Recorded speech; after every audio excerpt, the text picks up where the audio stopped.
Morning. It's 9:30 and time to call the meeting to order. I'd like to begin with the municipality of Jasper respectfully acknowledges that the municipality of Jasper is on Treaty 6 and 8 territories, as well as the Jasper House Métis District. This land is the traditional territory, meeting ground, gathering place, traveling route, and home for the Dainza, Assiniboine Winawak, Assiniboine Neha, Nehewak, Anishinaabe, Secwepemc, Iqawich'Astabi, and the Mountain Métis and Métis. With that, I'm now calling to see if anyone has any additions to the agenda. Seeing none, is there councillor willing to make the motion that we approve the agenda as circulated? Councillor Melnick, thank you. All in favor? Agenda approved. Is there any business arising from the minutes of the January 13th Committee of the Whole meeting? Seeing none, move on to delegations. Is there anyone in the gallery who would like to speak to anything that's on the agenda? We move then to correspondence. I understand we have the letter in our agenda package, and I understand that we have the letter writer James Purdy standing by on Zoom. So I wondered if any councillors had questions for him. Invite him to introduce his correspondence. Right. Just introduce his correspondence. Good morning, James. Would you mind? It would be nice if you could introduce yourself to the council. Good morning, Deputy Mayor and councillors. Is my audio coming through okay? A little bit quiet, but yeah. A little bit quiet, but we can hear you. Okay, it's manageable? Yes. Okay, well, thank you all for this opportunity. It was a little bit of a dream to get this far with the municipality of Jasper. So thank you for hearing me. How much time would you like me here to speak? Because I could speak for 5 minutes or I could speak to an hour, which I know it's somewhere in between. So how much time would you like?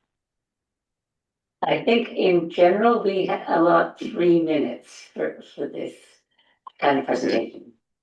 Beautiful.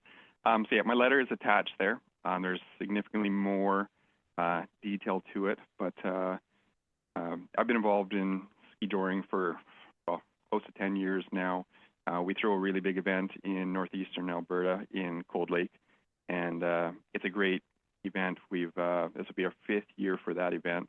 A lot of fun. We're deeply involved in it, and we've been very successful. So it is a fundraiser for multiple sclerosis, so MS Canada.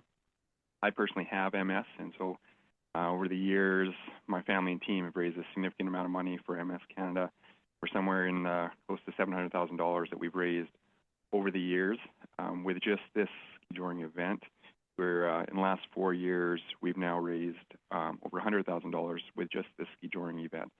So we're passionate about the event, passionate about the cause, and we throw one heck of a community event. As you've all seen, Banff has taken skijoring to a whole nother level, and they've been extremely successful with it.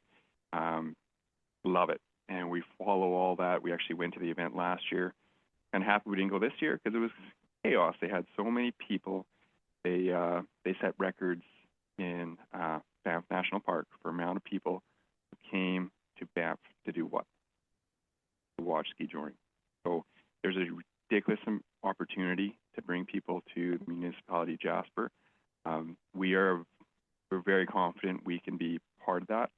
And I guess our pitch is start here with a conversation and then come up with a vision and a dream to bring a big, powerful event to Jasper. And we know we can make it epic, great show, and fill the streets. So that's what we're looking at doing. Thank you. Councillors, are there questions?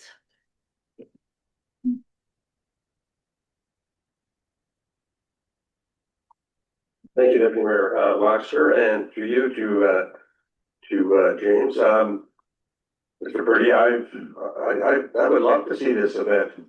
But it may just be the very thing to liven up our winters. Now, I'm just curious, how much space does this kind of event require? I'm sorry, audio's a bit off, but were you asking how much space? That's right. How much area do you need to run something like this? 100%. That is really conversation that we need to figure out. This can be done as an exhibition where it's what Banff does is they take a street. Honestly, 150 meters is probably all you really need lengthwise. The longer, the better for more of a show for the horses to run, which is great. But if you want kind of that exhibition, powerful event, shorter, everybody can kind of see it. We can get bigger with the events that we do in Cold Lake, which is a competition. We're running the event 300 meters long. The horses are running about 300 meters in distance. But that's kind of where the vision is whatever we create. But I'd say is short. The shortest we'd ever want to go is around that 150 meters is what we'd want for length. And it can be done on any type of ground. We can do this on pavement. We can do this on gravel. We can do this on grass. Anything. We have, honestly, next to a professional crew that's able to build this track for safe conditions for the horses and obviously for the competitors too. The Lac La Biche event that's coming up in February 21st. This is, we're doing that on Main Street in the hamlet of Lac La Biche. So we got the county of Lac La Biche behind us there, and we're building this on their Main Street.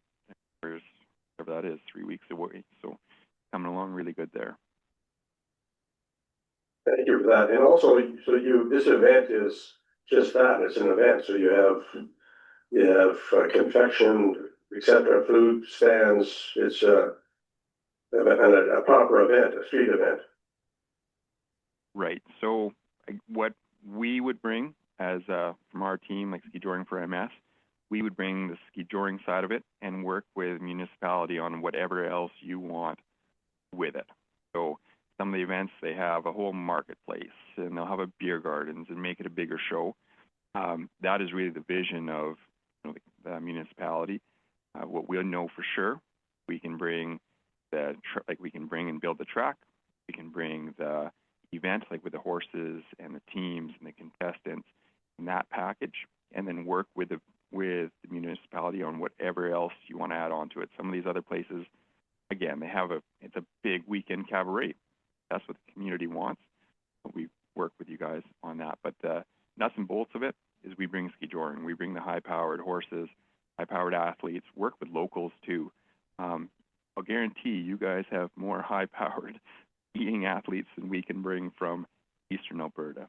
So we definitely work with whatever locals we can get engaged for this too to compete into the events for sure. Okay, thank you for that, Mr. Purdy. We actually have one cowboy on council too, so you might be in a good shape. Thank you.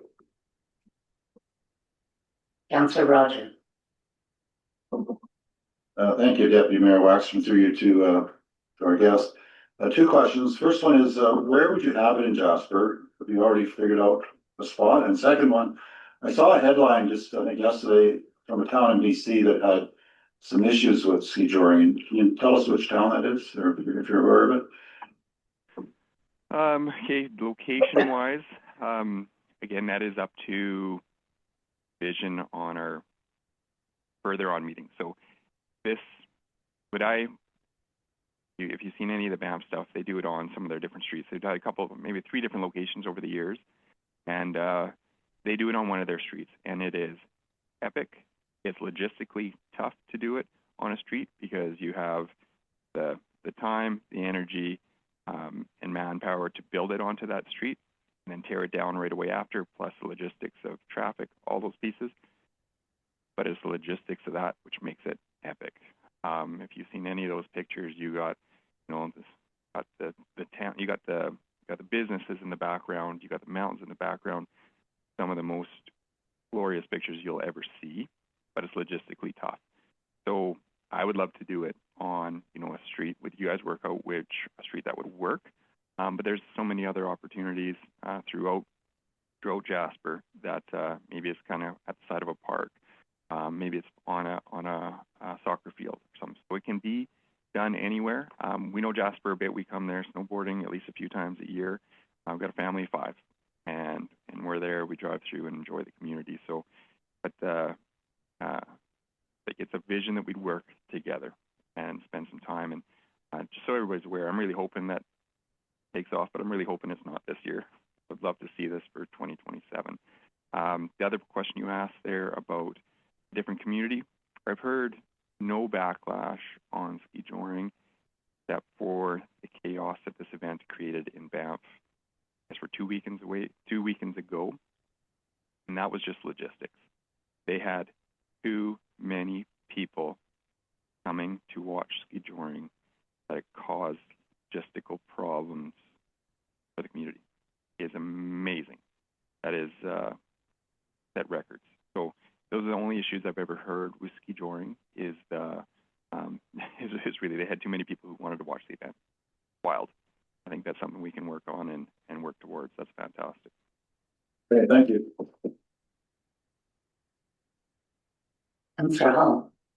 Thank you very much, Deputy Mayor Waxer, and thank you, Mr. Purdy, for giving this letter to us. And skijoring is really cool. I watch all the social media, and it's quite a fashion show down there in Banff. I'm curious if you've had conversation with Tourism Jasper about this event. I think that would be kind of more in their mandate to host an event like this. Definitely. I have a meeting on Thursday with Naji. I'm not sure if I pronounced his name correctly, but from Tourism Jasper. So we have that set up on Thursday. Haven't talked to him other than through some emails, which is great. They sounded very excited, and they actually reached out to one of the owners at Jasper Riding Stables. So they're connected as well. I haven't been able to personally talk to either. I've reached out to Kelsey, I believe her name is, from the riding stables, but haven't connected to her privately yet. Thank you for that. Yeah, I think this sounds like a really neat opportunity. And again, I think Tourism Jasper would be the place to host this, but the municipality, even if they're on board, I think support whatever. But another question, how many horses do you bring and how many riders, and how big is the production? Yep, and that's I love you said it. I love how you said it. How big is the production? So a production is different than a competition. So if we're going to put on a production, which to me is a high-powered, like a high-class show, we would bring in the athletes, definitely the horses and the cowboys. We'd bring in some of the skiers and snowboarders, but there's no doubt we will be using some of your local skiers and snowboarders and working with you guys to get some people who can do the high flying stuff. Like we have those, but they're not going to be the same level, obviously, that what you have locally. So for sure, in my, our first thoughts as our team when we talk about this is, 10 teams, what we'd bring. So that would be, 10 teams, which is horses and riders, and with snowboarders too. So what we do for a production would be, a 2 to 3 hour show. If you've run other events before, or part of them, or you go watch something, can't watch anything longer than 2 or 3 hours. We only have so much attention span, so we would pack this production into a high flying, lots of energy in, ideally around that 2 hours. Seems short, but any longer, just don't have the, people aren't there to watch it all. But there is opportunities to do longer events too, but then it would kind of be more of a competition, which is okay. But I think if we're doing more of a competition, we're going to lose out on the, the high class, what people are coming to watch. People are going to come from Edmonton to watch a high banging show. So that's what I think is the best way to provide it. It's about 10 teams. Long answer. Sorry about that.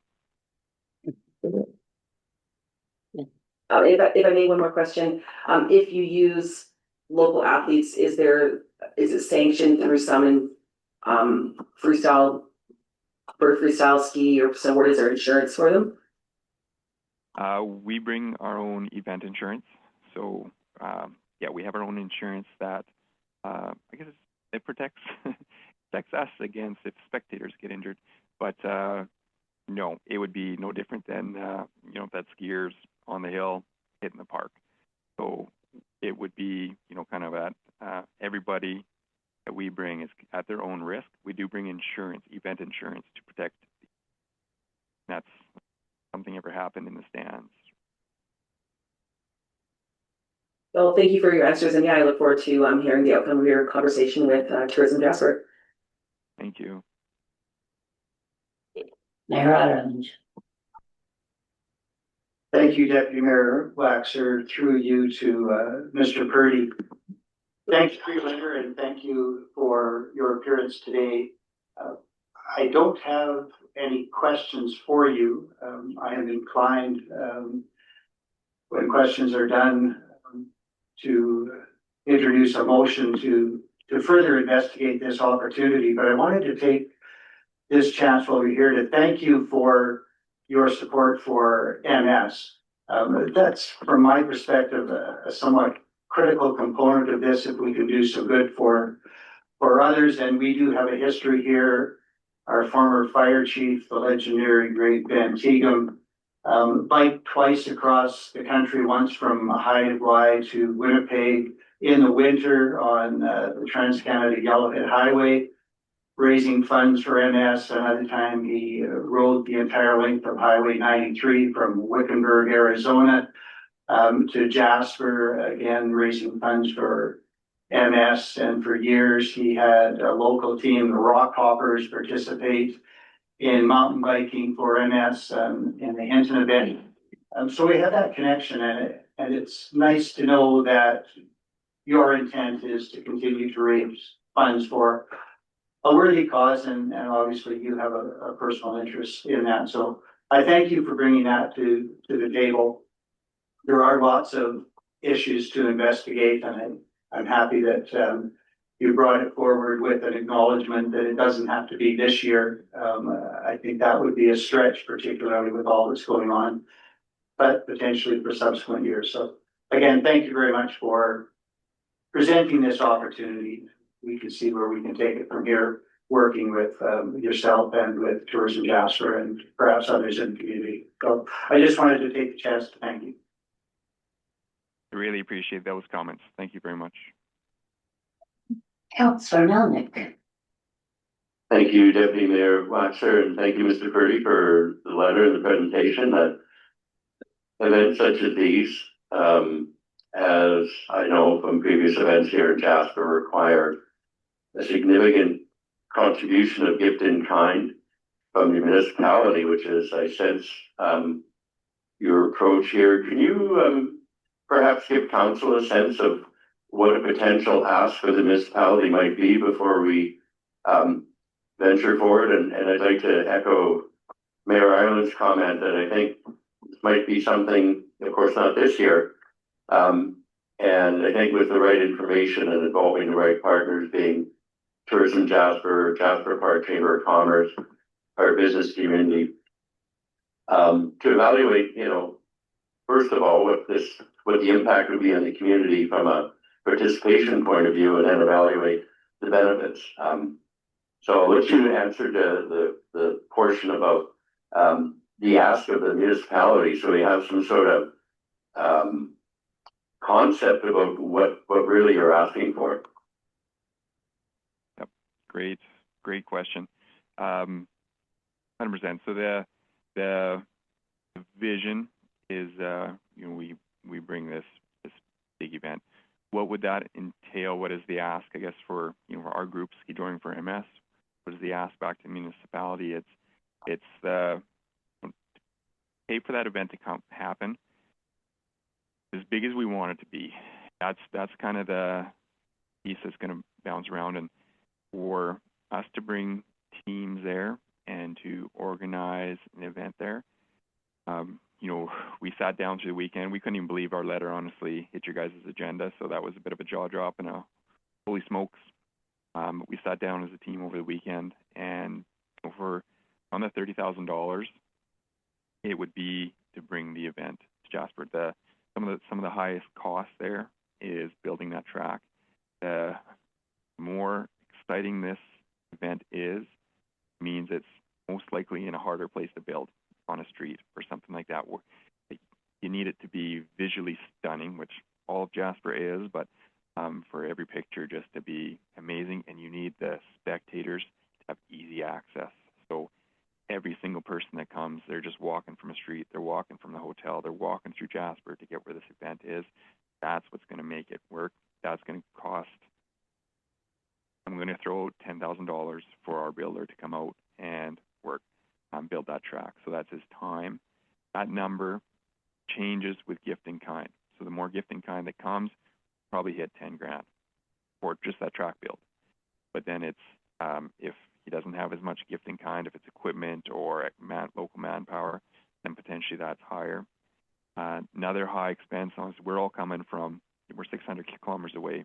So our team is all around Bonnyville. So we put on the event in Cold Lake. We live, you know, within an hour, 2 hours from Bonnyville. So of course that's far. So it would be getting our teams there. And of course that's truck and horses, and get down there. And you know, I know we can partner with the community on, you know, hotels and accommodations and even places for the horses, and maybe the Jasper's trail riding is going to be, or the Jasper Stables is going to be something that we partner with for that. So as many gifting kind as we can get, but I think it'd be hard pressed, but I think we can make this event for around that $30,000 from the municipality / tourism, wherever it is, but probably be about $30,000 needed to get our team build an event there. But there's more around that. That's just us there, and it's how big does the community want it? If there's the beer gardens and fashion show and all these extra pieces, tents, and the bigger we make it, great. But that's going to be on what does the municipality, Tourism Jasper want. Thank you for that. I appreciate that. And do you have any corporate sponsors that follow the event through the province? So for us, we've been focused in Cold Lake for, again, this is our 5th year here. Everything we do is sponsorship. So our event is straight up fundraiser for MS Canada. We have a budget that we run off of, and then everything outside of that goes to MS Canada. So, and everything is really through corporate donations. So for our event in Cold Lake, every year we've raised over $20,000, like after expenses, to MS Canada. Last year was $35,000. So that we do have a package, sponsorship package that we send out, and we get you know, the different companies. Those are all local companies, oil fields. So we're very fortunate there. And but they sponsor events. So we bring in, you know, $40,000 in sponsorship, pay off some of our expenses, and then that's what we run. The Lac La Biche event is a bit different. They are the county of Lac La Biche is I guess hosting that one. So they're actually paying for the expenses. They're putting on quite a bit different show than Cold Lake, and you know, we're there as well, but different. The first year in that community, we're struggling a little bit harder there to get some corporate sponsorship from Lac La Biche, but it comes, and sometimes it just takes time. But we're very good at hitting the streets and drumming up sponsorship. And that helps getting the community involved for sure. Thank you. Appreciate that, and realizing there's a lot of logistics, which probably more appropriately, a committee that I sense is probably, or a motion is probably going to occur to suggest that we investigate this further before we make any definite decisions. But thank you for the additional information, and thank you for the presentation. Thank you. Any other questions? Councillor Conser. Through you, Deputy Mayor Waxer, James. I am the only one that hasn't talked to James, but because we've had numerous conversations in the past week, I don't have too many questions. I've always wanted to skijor, and I hope that your vision comes through. Horses and skiing, that's what Jasper's all about. Thanks. Heck yeah. Mayor Ireland. Thank you, Deputy Mayor Waxer. If there are no further questions, I have a proposed motion. Firstly, that committee received the presentation from SKIJORING for NS for information, and that committee of the whole direct administration to work with other interested local organizations to investigate with SKIJORING for MS the feasibility of hosting a SKIJORING event in Jasper in subsequent years, and to return to a future committee of the whole meeting with a report and recommendations. To speak a bit to the motion, I think I've heard around the table ample interest in further investigation. I'm not intent on directing administration necessarily to be the lead on this, but to work with others. It might be that others in the community are more appropriately, including potentially Tourism Jasper, but I don't want to saddle them either because they're not even here. Saddle. Yeah. Or rope them in. But I would like to see our staff at least work with others to investigate this possibility. There are lots of things, some of which came up today, of boarding the horses, the location, the timing, the expense, the liability, all of those. There was a time not long ago that we were going to, in June, host the RCMP musical ride, and unbelievably that got snowed out. But we did have a location other than on a road for that, for horses running about. But we have to be cognizant that we have underground services, soccer fields and stuff, and if they could be damaged, we need to assess that. But overall, it has some potential, I think, as something to investigate, and so the motion is made with that intent, but without necessarily directing that administration take the lead, but rather that they work with others to further the investigation.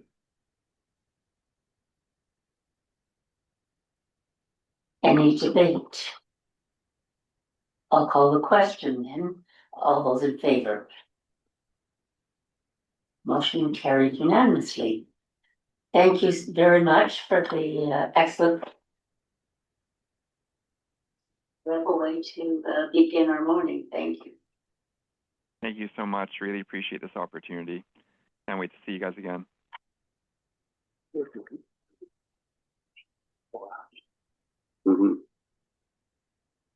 We move on then to 7.1, the 2025 Annual Transit Service Update. CA will give it. Thanks very much, Deputy Mayor Waxer. I'll just start by providing a little bit of the prehistory part of the report in the background, cover how we got to where we are, and then Aaron Jupe, our transit manager, will provide the overview of what happened in 2025. So as council and the community are aware, transit's been a significant focus over the course of the last term. But work on transit, or slow transit, actually stretched all the way back to the Community Sustainability Plan, which was developed in 2011. That plan specifically identifies that the municipality should explore local and regional transit service. And that was reaffirmed in the 2018 Transportation Master Plan. So this idea has been an idea in Jasper for quite some time, sat dormant for a while. But in early 2021, Council of the Day supported a public transportation pilot project This was just during COVID and was initiated by local industry. That pilot project ran over the course of the summer of 2021 and was mildly successful, successful enough that the council of the day wanted to continue to advance that, and administration applied for and secured a $50,000 grant to build a plan on what transit could look like in the community. That grant ultimately led to 2023, where council received the Transportation Strategy and Action Plan, which was sort of the output of that grant-funded activity that basically said, here's a plan for how Jasper would build a transit system that would work for our community and our context. And it set out about a 3-year vision of what that how that system would develop over time and what next steps would be explored after that 3-year period. After receiving that plan, council directed administration to begin the next steps to establish fixed route bus service for the 2023 season.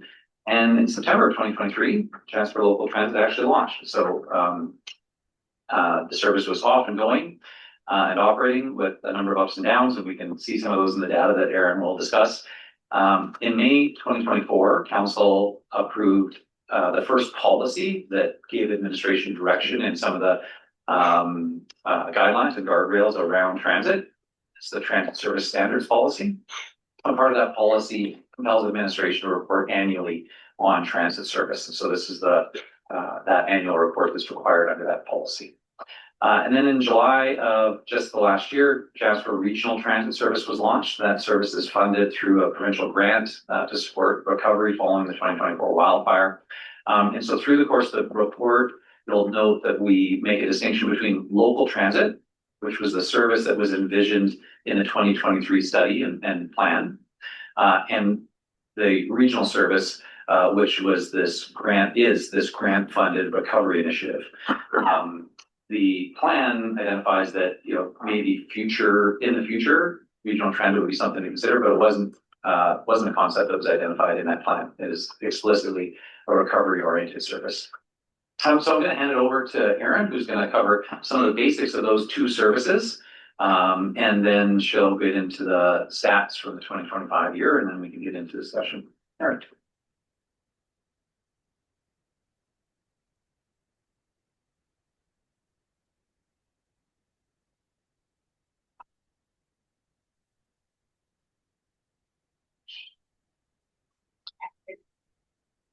We did it. Thank you, Bill. Good morning, Deputy Mayor Waxer and Council.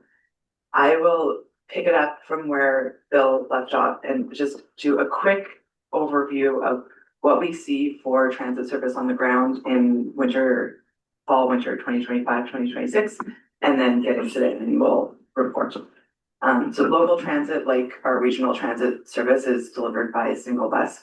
Local transit typically aims to offer about 8 hours of daily service in the winter times and 12 hours of daily service in the summertime. That's roughly the service level that was set out in the plan from 2023.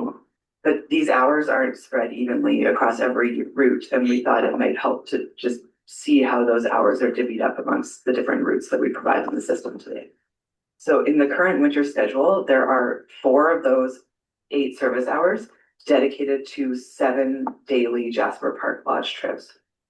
2 of the service hours are dedicated to the 5 Pyramid Loop trips. 1 service hour approximately is dedicated to the 3 Town Loop trips that happen every day. And then that equals 7. If you're not keeping track diligently, the final 1 hour would be dedicated to the school bus service that happens in the morning and afternoons during weekdays. So that's kind of how our winter service is divvied up this winter amongst our 3 different core local transit routes. For every seasonal service change, we look at several factors to plan the schedule, including historical rider trends and usage patterns, feedback from our partners and key stakeholders, our operators, and our customers. And another new factor we now consider is maximizing transfer opportunities between the local and the regional services. And that was a big piece of feedback that we received this fall through the rider survey and through some of our key stakeholders. So on to the core elements of the annual report. The 2025 report shows an increase in local transit riders each year since the start of service in 2023, acknowledging that 2025 is truly our first full year of Jasper Transit service. We had over 52,000 riders ride Jasper local transit service in 2025. The total annual and monthly transit riders, as well as the monthly transit rides per service hour, have outpaced the projections from the 2023 plan, with the exception of the blip that we saw where transit service was not running in summer 2024 due to the wildfire. In 2025, over 2024, fare revenue increased by 33%, while the total cost of delivering Jasper Transit increased by 14%. So we're seeing fare revenue outpacing the cost of providing service in 2025. With that, the municipal property tax subsidy in 2025 is estimated to be $59,000.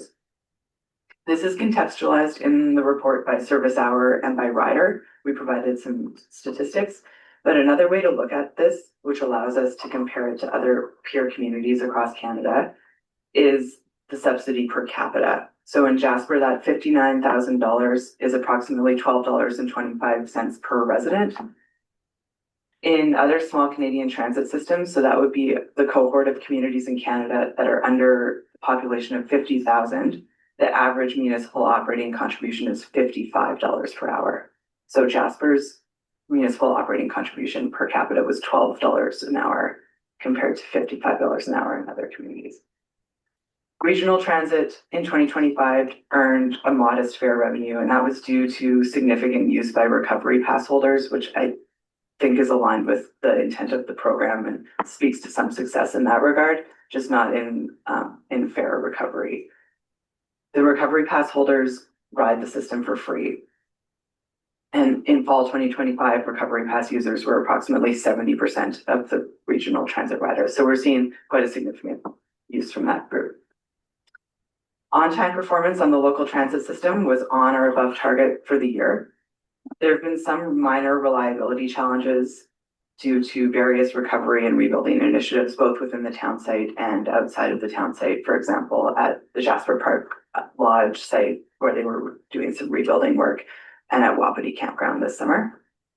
The new regional transit system experienced some growing pains that we would expect of a new service, and its on-time performance is on a trajectory of improvement. So far in January 2026, I had a quick look at this before the meeting. The regional transit system is set 97% on time. So that's a big jump over the 79-80% that was in the report. In 2025, we completed the first Jasper Transit Rider Survey. This was live after the launch of regional transit service, so we were able to receive feedback on both the local and the regional services.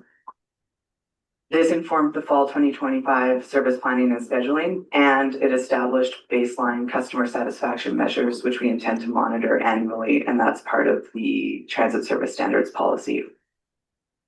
The results of this survey will also go on to inform the 2027 to 2031 transit business planning efforts.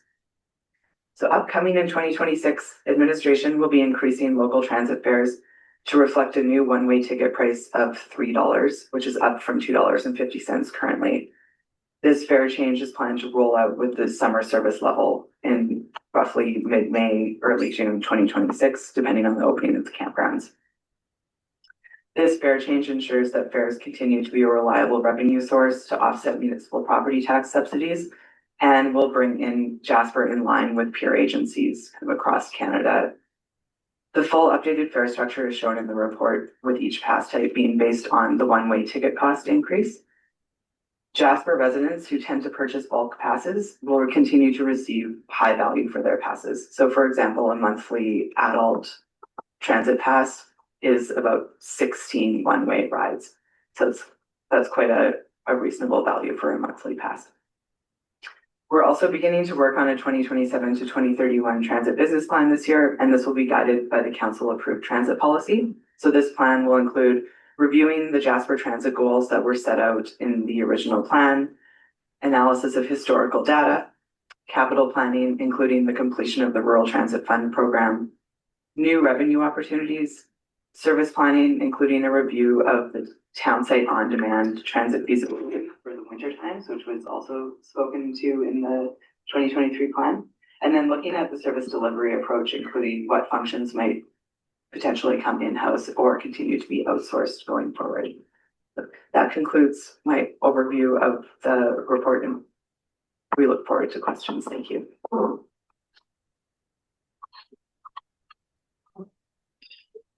Councillors, it's your opportunity to speak, and I saw Councillor Roger had questions. Thank you, Deputy Mayor Waxman, through you to the Director. I don't know why this always comes up, because it seems so obvious, but you talk about $59,000, you're ignoring the fact that the town is also putting in about $250,000. There's $156,000 from reserves, which is cash that the town has in their bank, and they're giving it into this. And there's also $90,000 of unconditional grants. So when you talk about $12 per person based on $59,000, that is well short of what the actual subsidy is. It's approximately $300,000. So it would be like 6 times 12. So every time that this matter comes up, it's obvious to me that this is being made difficult for the public to understand. I think if you just glance through this quickly, but once you look at the budgets and everything else, it's very obvious that it's very misleading what the information that you're providing is. It is certainly not $59,000, the subsidy we're providing. Do you have an explanation why this is done this way? Deputy Mayor Waxer, I'll take that one for administration. So as we discussed the budget, municipal services are funded through a variety of different sources. With public transit, previous council explicitly approved dedicating visitor paid parking funds to public transit on an annual basis. Additionally, the municipality has a reserve fund that is funded through annual contributions from paid parking, and monies from that savings account from paid parking are contributed to support public transit as well. So those are the two sources of revenue that come from municipal funds that are not collected from taxpayers. So I think that's the general source of confusion. Council could choose to do other things with those funds, but under the current policies and direction of the previous council, those monies are directed to transit. I could respond to that.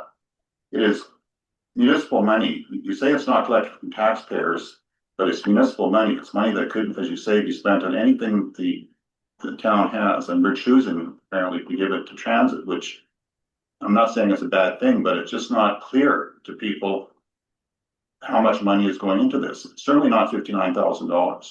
And just because council in the past said that you can use some of this money doesn't mean that it's not town money. It is town money. Deputy Mayor Waxer, I don't think my framing there debated whether it was town money or not. I clarified that the source of the funds was not from the general tax base in a given year. It is from visitor paid parking revenue from people who come from outside the community and pay for the cost of parking in the community. Absolutely true that council can choose to change direction and allocate those funds however they wish. But again, the report this morning that we just heard specifically talked about $12 a person, which is not true. It's just not true. And why it's given to us like this, as if it is true, I think is very misleading completely. And it just doesn't make sense to do it that way, in my opinion. It's not clear to anybody that's looking in on this meeting. If they didn't have this conversation we're having now, listening to it, they would assume that it's $12 a person, and it's certainly not. It's more like $60 a person. You're looking at $300,000 that's going into the bus service from the town as a subsidy per year. It's not $59,000. So you multiply the $12 up, it becomes $60. And why we're talking about this lower figure in this way, I think is just not something that the public should be hearing from us, because it's not the truth. Councillor Hall. Thank you very much, Deputy Mayor Waxer. $59,000 is property tax money. The other two pieces is visitor paid parking money that comes from visitors. I'm understanding it correctly. We chose to link those two pieces, and I understand this. Linking parking revenue to transit means people that put pressure on the roads and park, reduce that pressure. It protects that funding for this essential service, and it's a vulnerable service. It reduces pressure on property taxes. Like the 59,000 is property taxes. The other two pieces is visitor paid parking money. So it has nothing to do with property taxes. I understand this. We certainly, that was last term's council. This term's council can relook at where visitor paid parking money goes, but I support it going into transit. Putting paid parking into general revenue loses the connection between the two. I understand this. $60,000 comes from property taxes that residents pay. The rest comes from visitor paid parking that visitors pay because residents don't pay for parking. If that money that comes from visitor parking was put into general revenues, it would reduce the tax assessment by that amount. Instead, it's going into transit. So if it's real money, it's cash that we have. I don't see how you can avoid the fact that we are subsidizing the bus system by more than $59,000. We're subsidizing it by about $300,000, and it's certainly much more than $12 a person. So as long as the public understands that, then we're fine. And maybe they agree with it. Maybe everybody's happy to spend that much money. But what I'm hearing on the street is that the amount that we're subsidizing is not tolerable, and people are unhappy about it. And it's certainly not $1 a person, like it says in the report here, which seems quite reasonable. It's certainly much more than that. As long as it's clear to people, and if people are happy to spend that much on transit, that's fine, but they should know what the facts are. And I think the way it's being presented is not clear. Anyway, that's all I have to say. Councillor Hall. Thank you. And with all due respect, it is clear to me, visitors are subsidizing the rest, not residents. We don't pay for parking. Again, this is a conversation we can absolutely have if we want to continue putting visitor paid parking money into transit. I support it. I think it's an important service. I found it interesting to look at the survey results, and the only negative comments from residents were those that didn't use transit. It's a growing service and it's an important service. Councillor Fouchette. Thank you, Deputy Mayor Waxer, and I'd just like to add a comment. I think it seems that our debates get, we put a lot more energy into the concern that our residents don't understand our accounting or our bookkeeping, as opposed to what the essence of the plans are. In other words, I think public transit is something that is in its infancy, and it's going to be growing, there's no question. I think that we're going to see debates happen at this table regarding paid parking and who's going to pay and what the rates are going to be. This, of course, is going to be profoundly exacerbated by the densities that we're going to experience very soon here now. I think that public transit is a cultural thing, something that we have to grow if we want to be able to negotiate our streets, actually. So I understand that there's some confusion as to how the accounting is being presented, but I don't think we should confuse the necessity and the value of this transit system. I think you're going to see it very clearly this summer when you're not going to be able to park downtown for free, possibly. This is a debate that should be had and will be had.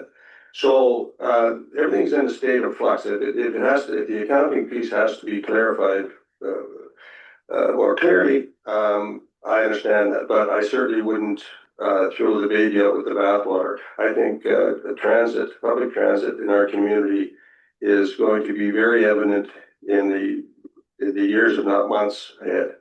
Thank you. Councillor Hall. Thank you, Deputy Mayor Waxer. And just to follow up, I don't think there's any confusion on where this money comes from. 59,000 comes from property taxes, the rest comes from visitor paid parking. And I guess the question to my council colleagues, has anybody used public transit? I did. I rode it up to Pyramid Lake. There was 2 of us on the bus beside us. So there was 4 people going up there. It was embarrassing a little bit, I thought. Councillor Christian. Speaking of embarrassments, I have not used it. So again, my position is, and I can see that given the parking changes that I think will probably be in our future, it's a cultural piece. I definitely will have to start using it. And there really isn't any reason to have not used it other than I haven't. I have the luxury of owning vehicles. I can get around at will, anytime, anywhere, and that's a luxury that many of our people in our community do not have. If you live out at Marmot Meadows, if you have to get back and forth across the river to the lodge, I don't know how else our residents would do that if we did not have a robust transit system. I think I appreciate if you go up to our live regions in the winter, like Pyramid Lake. Yeah, there probably isn't a lot of people on it, but 52,000 people rode it last year. So I can easily see the number going up exponentially in the next year due to just the traffic congestion that we are definitely going to realize going forward. Councillor Hope. Thank you very much, Deputy Mayor Waxer. I think the next piece is that we're coming to the end of this 3-year contract outlined in our transportation strategy and action plan, which we approved early 2023 prior to the procurement and bid process and awarding of transit. It explicitly states we can relook at routes, we can look at on-demand service. I look at the numbers and I see 0 riders in the local route for certain months. We can look at that, and that was the whole point of this. It's a great strategy, and everything that's in there we have followed, including securing grant funding for a bus barn for buses, hiring a third-party operator to run it, and we're following the plan that we approved. And again, there's lots of room to relook at routes, on-demand service, moving forward. Councillor Roger. Yes, thank you again, Deputy Mayor Waxer. I have a specific question. It's just regarding the survey or the document that we got. It shows 0 riders during the summer for the town route. I just wonder if that's an error or not.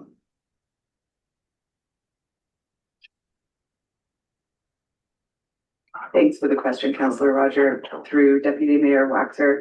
In Appendix 1, there is a transit map, and I'll just point you to that, where we lay out the typical local transit summer service. Because of the propensity, I guess, for walking and cycling within the town site in the summertime, and because the summer service includes the campgrounds loop, there is no town loop service in the summer months. So we run the lodge loop, the campgrounds loop, and the pyramid loop in the summer. And that's why you see those zeros. That explains that. The second thing, I'm not sure if this is the time of the meeting to ask about it, but I'm wondering where we're at with the government grant for buses, because it seems to me that this bus service would become quite economic if we did get a grant and did have buses. But I understand there's some hesitancy now to accept electric buses, and it's been talked about perhaps we could be switching to hybrid or something else. I'm just wondering where we're at with that. Deputy Mayor Waxer, I can speak that one. So we do have a grant. We got a $5 million grant, and part of that is for buses. Administration has made a request to the federal funder whether we could reprofile the grant towards conventional fuel vehicles. We've gone through a pretty extensive process of exploring the electric bus market, which is what we applied for originally. We found that the market's really changed and there are no suppliers. So we did even run a procurement, an RFP, where we had 1 submission based on the fact that we had 1 submission and that it was right over the course, the fire period, we canceled that procurement. And looking at the market for the type of vehicle that we put in the grant, we've gone back to the federal funder and said, hey, you've approved this grant. We asked for it for this purpose. Is it okay if we change what we use it for? And we're waiting to hear back from them. So once they hear back, then the municipality have the ability to go forward on procurement on fleet. So we've had discussions with the federal government, the funding agency, which is the Rural Transit Solutions Fund, which is under Infrastructure Canada. We've had discussion with them as early as, or as late as last week or the week before. And at the administrative level, they said they've put forward that request, and it's waiting for ministerial review. And just to follow up to that, would you agree that we need that grant money in order to make this work? I mean, if they say it's only for electric and we say we don't want electric, do you agree that it makes the transit system much more difficult, let's say, to run? I mean, without the free buses, it makes it uneconomic, it seems, but I'm not sure. Mayor Waxer, what I would say is that council can choose whether, how much it wants to invest in the service at any time. If the municipality wasn't in a position to own its own fleet, then we'd continue under essentially the same sort of approach that we are today, with a fully contracted fleet would be an option that's available to council. And there are pros and cons to owning fleet. Obviously, you have the opportunity to reduce the total contracted costs. Right? So right now, we're paying the contractor to have buses. We would be able to not pay the contractor, we reduce that cost. On the other side, though, we would want to ensure that we're putting away money for fleet replacement in the future if we own our own buses. And so there's sort of pros and cons to each approach. But absolutely, the intent of procuring our own buses with the support of a federal grant was to reduce the overall cost to the municipality. If that's not possible, then council could consider whether, what it determined was feasible, and whether continuing to operate the way we are made sense, or if council wants to see a different.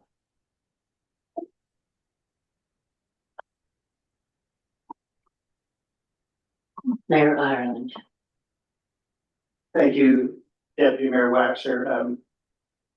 I don't have questions, but I want to thank you for the thoroughness of the report, both the one in the agenda and your oral comments today. Thank you for that.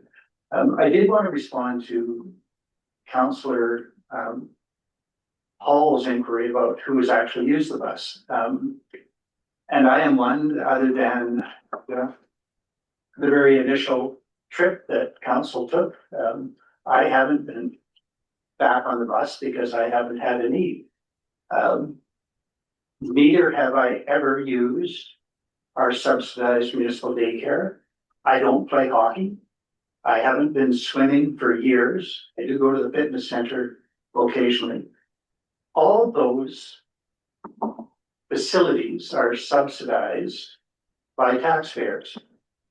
When I look at the satisfaction survey results, I am struck by the fact that of the 52,000 rides on the local service, half of those were for people going for groceries or other household necessities. People are using transit to do their shopping, and that supports local business. That's, I think, a very good thing. 42% are using them for social or community connections. We push community connections and we get benefits from that. We have a unified community, particularly through recovery, because we do what we can to facilitate social connections. 41% are using the transit to commute. That means they're getting to work. That means they're there in our prevailing industry, the service industry, and they're able to get to work. We know that labor is fundamental to running our industry. If they couldn't commute, what would happen? So we're providing that opportunity, and then the rest are for personal business. Don't know how that might pan out, what businesses might be supported by that. And 22% are for medical appointments. And of course, our fundamental strategic priority is community health and well-being. And so if people need to take the bus to get to the doctor, it's a good thing we have it, it seems to me. So overall, it's not a question of whether any of us use transit, it's whether it's being used and how it's being used, what it's being used for. I can accept that if the visitor paid parking revenue was not going to support transit, it could be going elsewhere. Perhaps that would have an impact on taxes. I think it's clear enough. People ask, how much of my taxes are going to support transit? $59,000. There's other money going in there as well that could go out of there. I agree with Councillor Hall. It's not really hidden. I think it's understandable, but yes, I accept the argument that visitor paid parking funds could be going elsewhere. They could be going to subsidize the daycare, the arena, the pool, the fitness center, wherever we chose to put them. But we've chosen to put them to support transit because transit invigorates our local economy. And we need to do that. We need people to be able to get to work. And many of them do. And we need people to be able to get shopping for groceries. And that in turn supports local industry. But to me, it's clear enough. And if it needs to be made more clear, that's fine. But I think the essence is that we are servicing a real need in the community with transit. And whether I use it or not, it's not relevant. There's lots of services I may not use, but that doesn't mean I won't support them in the community because they make our community a better place to live. Councillor Councillor. Wow, transit. It's I've thought a lot about it, and I'll start off with saying I really hate agreeing with Lori, but I kind of will on this matter. And he's not questioning whether or how much we're spending. He's just asking like to possibly, if without offending anybody, like make it more transparent. Like, I mean, we don't with a pool or with the arena or that stuff, we don't say we're taking subsidizing it with $20,000 extra of parking fees.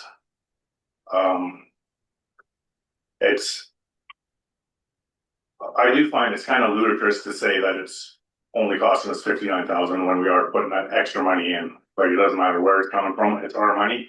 It's not like the offsite levy fees that we've been discussing that have to go only for infrastructure, you know, like that is our money to do it what we choose.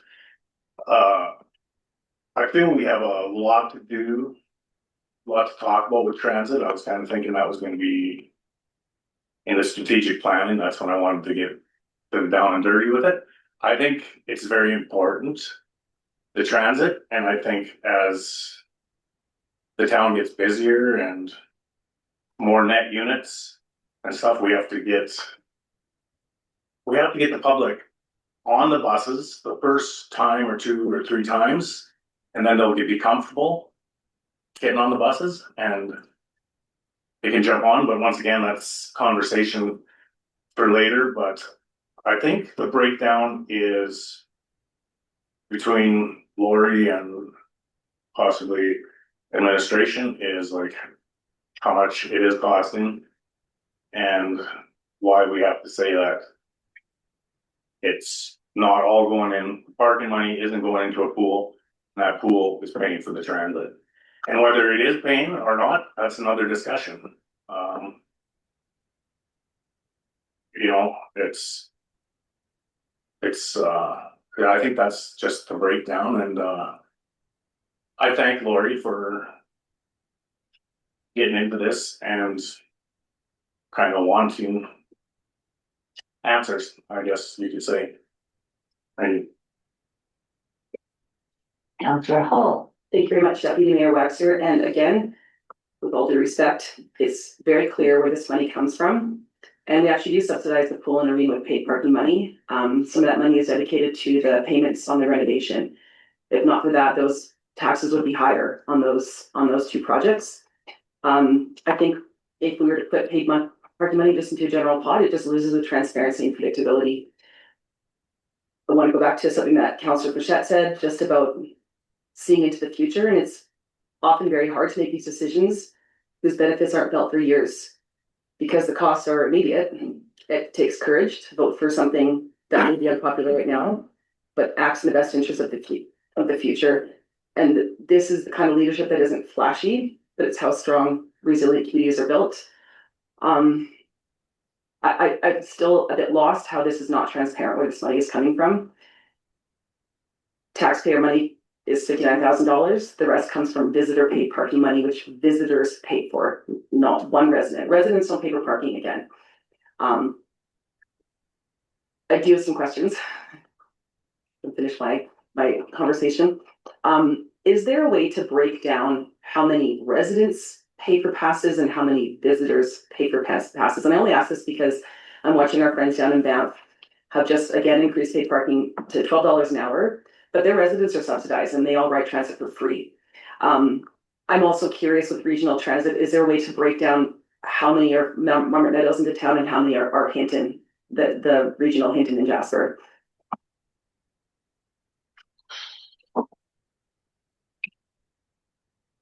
Through Deputy Mayor Waxer to Councillor Hall, thanks for the questions. We do have that data available. I will just caveat on the regional side, because the service is new and we're also working to get our data platform up and running. We are just working through some of the kinks on how it's presented in the back end. And I'll say my confidence in the reliability of that will get stronger as we move into 2026 and we'll be able to query those elements.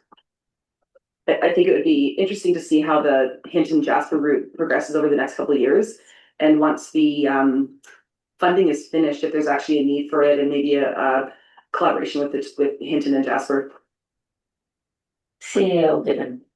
Deputy Mayor Waxer, I was just going to address the regional route at least.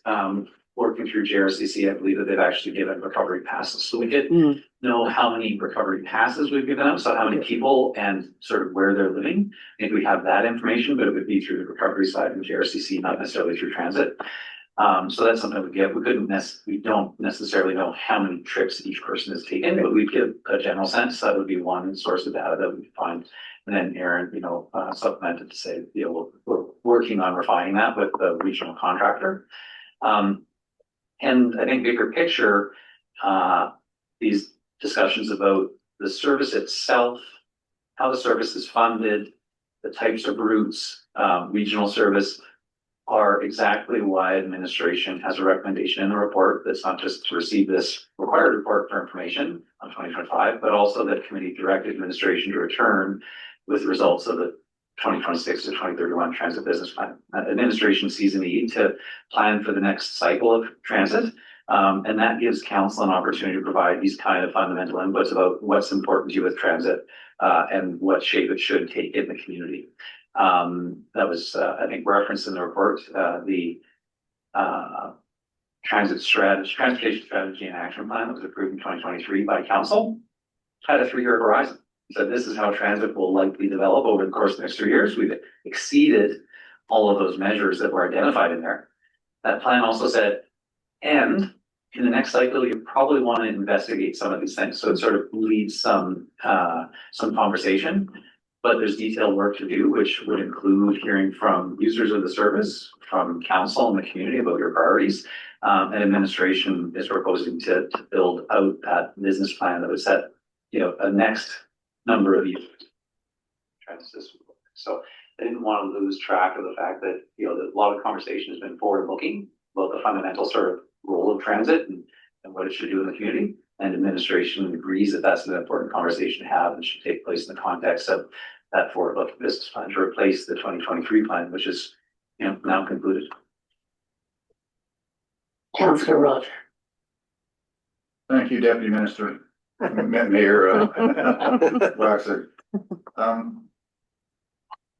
My understanding is that the most riders in Jasper in the winter are the riders that go up to Marmot.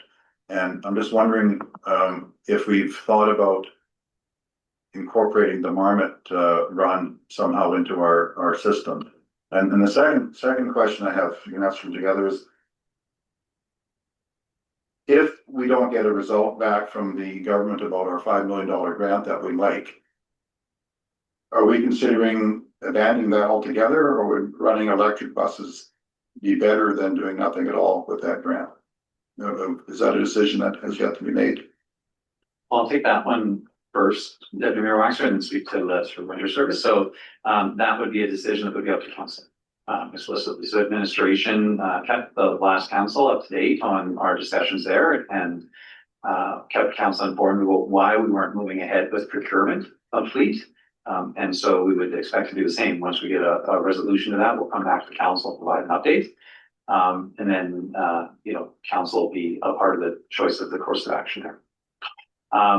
With respect to service to Marmot, currently 0 riders riding Jasper Transit are going to Marmot because the bus don't go there.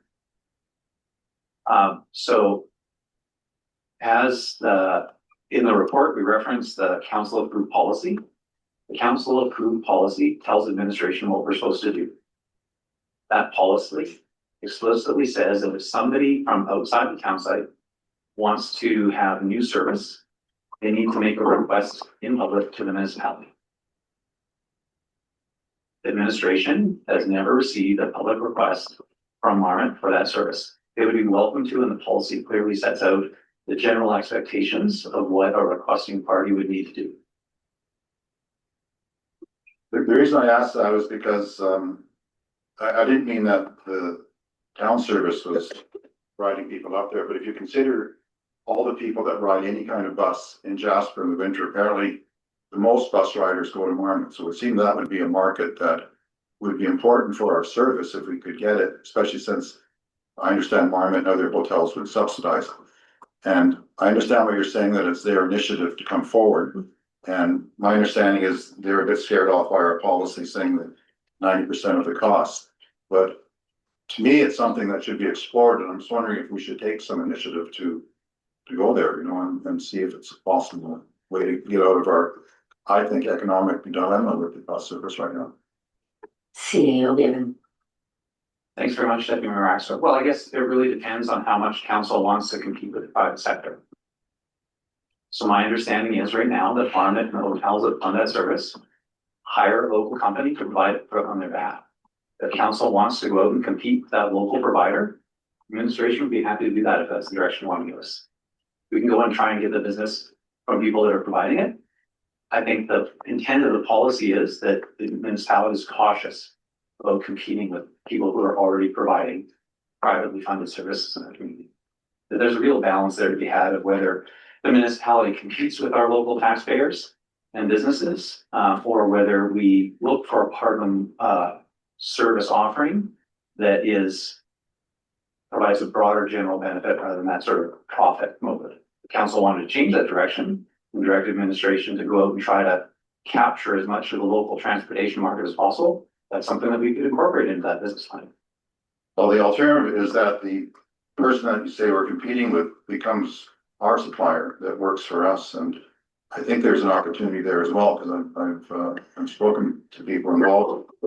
Just thinking that's something that they already know how to run buses. We could sublet to them. They could help us with the run. I mean, it may be we're going to have buses that are basically free to us, and it may make the whole thing much more economic if those buses are used and somebody else helps us run them. I'm just wondering if that's the direction we should be thinking as well. Deputy Mayor Waxer, again, I think this is exactly the kind of discussion as we plan the future of the transit service. How much does council want to support running the bus outside of the town site? If the bus runs outside of the town site, who should pay for that? Should it be the entity that's receiving the benefit? Do they pay what percentage of the cost? So the policy directive set by council is that a requesting party outside the town site, which could be a federal agency, it could be a private property, But council has said that the expectation would be they need to be prepared to pay 90% of the cost. There's already been some discussion about how much taxpayers pay transit. And if council felt that 90% of the cost being funded by somebody else was too much, then the implication of that is it's okay if taxpayers pay more. So these are really fundamental questions and policy level discussions that need to happen as we plan how transit will evolve in the community. Councillor Bichette. Thank you, Deputy Mayor Waxer.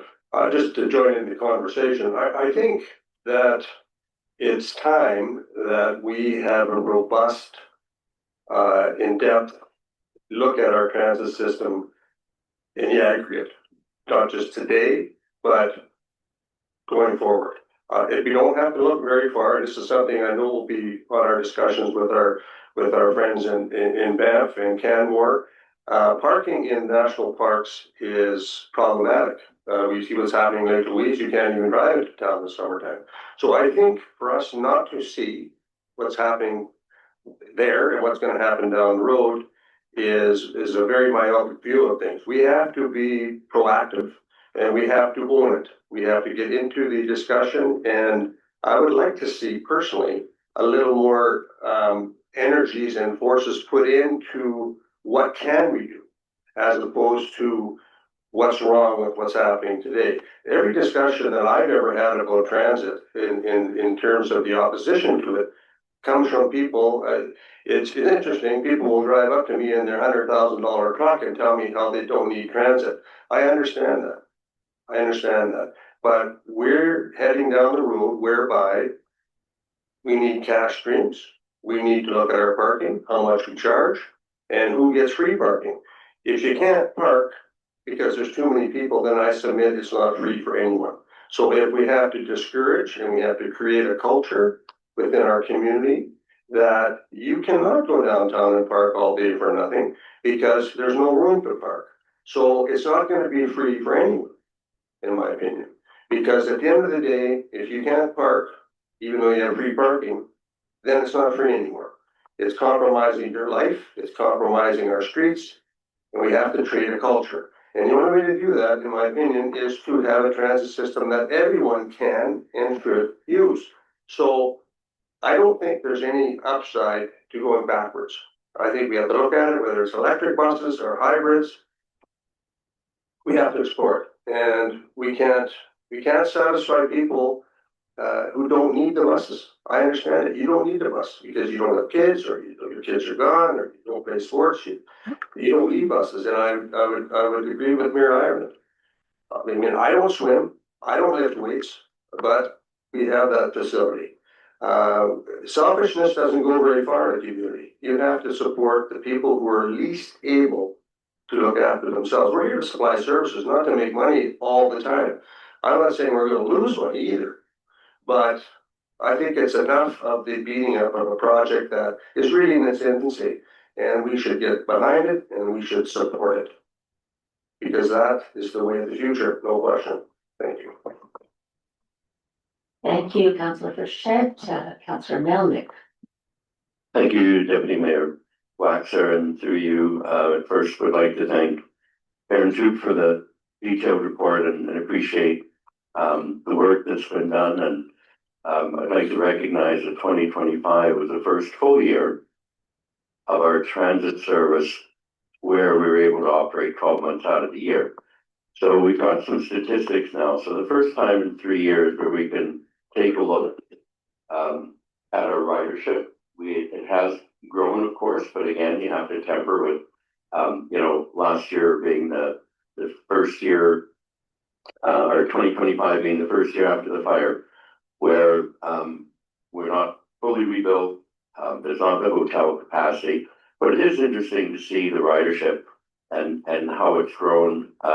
Particular note, and anecdotally, and speaking with residents, residents are using the lodge route to get to the lodge to participate in their activities there, whether it be for lunch, whether it's to go to the spa. So that route, while it appears maybe geared towards the bulk pass purchase. Our residents are also using it. Personally, I know from driving for Sundog last summer and being at the lodge many times and promoting the transit service and arriving at the lodge, and people were wondering if I was the local service to go into town. Lodge guests are coming into town, and lodge guests are having an economic impact, which they may not have come to town if there wasn't a reasonable service to bring them in. So local transit, not only servicing our guests, are vulnerable, can play a key in our economy by bringing people into the municipality who may or may not have come to visit our town site. They're here in the park, they're here enjoying the lodge, they come in by train, they come in by bus, but may not be able to come into town without that service. So I would like to, I know in these numbers you probably can't break down lodge passes versus paid from the lodge, but it would be interesting to have that type of statistic out of the 3,363 last August who came from the lodge, to and from the lodge, what impact that might have in the community. Because when you come in and you drop $150 at dinner, or you might have some lunch, or you might buy something in the gift shop, that's affecting our entire economy. So, but thank you for this. I'm looking forward to a continued transit conversation. I also appreciate the transparency that we're having about the cost of the service. And I appreciate talking about the transfers from parking. And, you know, I think between what we presented in the budget and now this conversation today, I'm sure that there will be commentary in the Jasper Local. I'm sure there are people watching who are going to be more informed about the cost of transit. I think this is a healthy conversation. And I think the more that the community knows about the cost of transit, that helps us make informed decisions. Now, you may or may not agree with transit, as 12 people in the survey or 11 people in the survey said we shouldn't be doing it. That shouldn't drive our municipality. Back in 2011, when we did the town plan, it was identified that transit was the way of the future. And fortunately, 10 years later, 12 years later, we were able to do that experiment. So as we move forward, as we get busier here with our partnerships with Parks Canada, to be able to bring people in from the campgrounds who, again, may or may not have come into the town for that lunch or buy something because they've got their big motorhome all set up or their fifth wheel and they don't want to disconnect and come into town. We're bringing people in from the campsites. And thank you to Parks Canada for their contribution for this service. The other thing I wanted to mention is that when we talk about funding, our neighbors down south recently would increase their paid parking to $12 an hour. The increase is dedicated to go to the Rome transfer service, Rome transit service. So I don't accept the argument that using paid parking to subsidize your transportation service should be a big, issue. We use revenues throughout in our community to maintain the services provided for everyone. Our neighbors down south have actually said, yeah, we're going to take, I think it was $4 or $5 out of paid parking, $1.8 million, and put it towards Rome. They recognize that that is an essential part of how that community operates. So, I'm quite happy for us to use paid parking to subsidize this service. I do look forward to a more robust conversation as we look forward to this. And, we're getting ahead of ourselves talking about electric buses and talking about the service. I think there's more conversation to be had with that. But I think, we need to get away from just the dollars and cents of it and take a look, and I'll use the word holistically again. We need to take a look at what this service does for the community, for the park, and our overall impact it has for our visitors and for our residents. Again, I appreciate the detail in this report, and I do look forward to getting more details on the government plan regarding whether or not we would be able to divert the grant money towards a different type of bus. But I think we need to look at this moving forward, that this is an integral part of our community and how we service our visitors moving forward. Thank you, Councillor Melnick. And Councillor Hall is next, and we do need to keep in mind that we're talking about the request for decision here and this report, and there will be many, many opportunities in the future to discuss the more of the detail. Councillor Hall. So top list is right. I'm just joking. A couple of things I wanted to touch on, Councillor Melnick, and the system they have down in Banff where money goes to Rome, which I think is amazing. And Rome took time to build up. Rome wasn't built in a day. So they went out there. I also wanted to go back to something Councillor Frechette said about, and I agree with absolutely everything you said about long-term. I think that long-term decisions are acts of stewardship. The only thing I disagree is that there is no such thing as free parking. Somebody pays. No matter, somebody pays for parking in some way. Just some context for the policy with outside entities wanting to come in and request a new service. This came to us in the spring of 2024 before the Fire Parks Canada came to us with a request for service up to the canyon and follow policy. And I could probably find that request and forward it on to council. They could sort of see how that worked, but those are my points. Councillor Consley. Thank you, Deputy Mayor Waxer.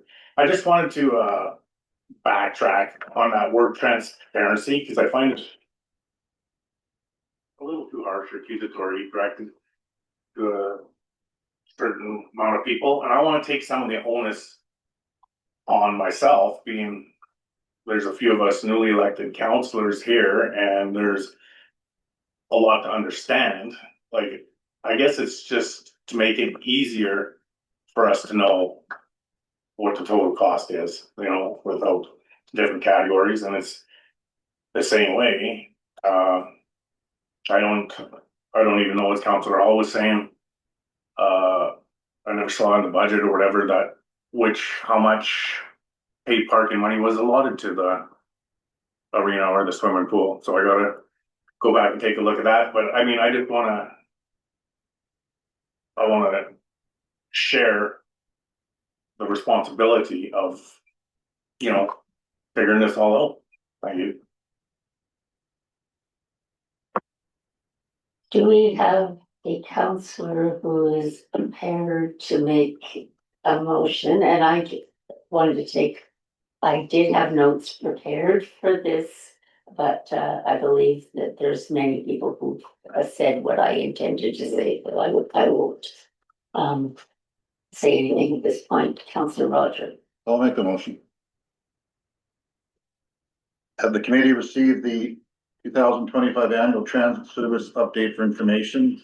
That the committee direct administration return to committee with results of the 2026-2031 transit business plan. Any debate? Mayor Ireland. Not debate, Deputy Mayor Wax, it was just a question. It came up during discussion about the zeros in Appendix 2. And is it of any benefit, or is it necessary to include in a motion direction, maybe just to change the format if we're going to see further reports about transit use, so that it shows as zeros when the bus isn't even running, which leads the impression that it's an empty bus.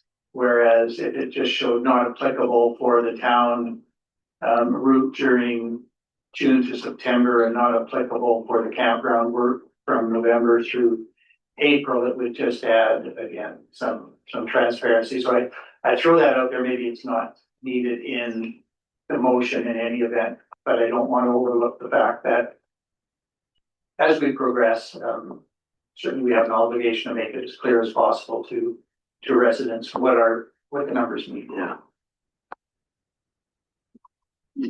Councillor Roger. Perhaps one thing that should be added to the motion is the deadline, because we have a deadline coming up. I take it September for its first 3-year plan, so I'm not sure what would be appropriate, but perhaps a date sometime a couple of months from now or something. See, okay. Thanks, Deputy Mayor Waxman, thanks, Councillor Roger, for raising that. Certainly administration would want to have this back in advance of the 2027 budget discussions next fall. So, late this spring, early this summer would make a lot of sense. And that way the council would have a chance to see what the plan is. And the plan would inform what we would bring forward to you for budget considerations for the 2027 year. So, I'll maybe just look to Aaron and Courtney to see in terms of timelines, what they were imagining. Would that sort of early summer timeline make sense for this kind of work?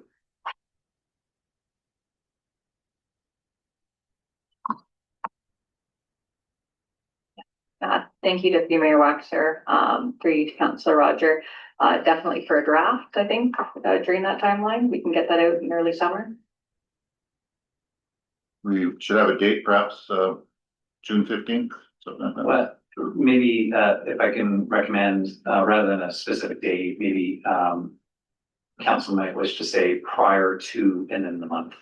So that way, so if council said prior to July 2026, that gives a timeline. And just to speak to Director Nolenson's point, absolutely be coming forward to with the draft, and we would engage council on this work. So you can expect that between now and that time, there would probably be some council workshops or some other opportunity for you to engage in informing the direction of that work. So, Councillor Roger, I think in terms of timeline, rather than a month and a day, maybe just prior to a month. Yeah, I'll amend the motion, say prior to July. Is everyone clear on the motion? Oh, Councillor Hall? I just wanted to speak in favor of the motion and thank Ms. Toop for the presentation today, and thank council for the conversation. I'll call the question and all those in favor. Motion carried unanimously. And thank you again, Ms. Toop, for an excellent presentation. I think we should probably take a quick recess. So it's 2 minutes past 11. So we resume at 11:10.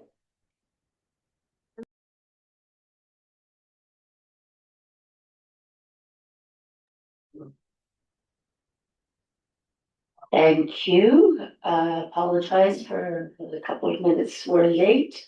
We'll move on then to 7.2, the 2025 property tax receivable write-off request. Director Malinchuk, would you like to speak to that? Thank you, Deputy Mayor Waxer. Good morning to council. So today we come to committee to recommend,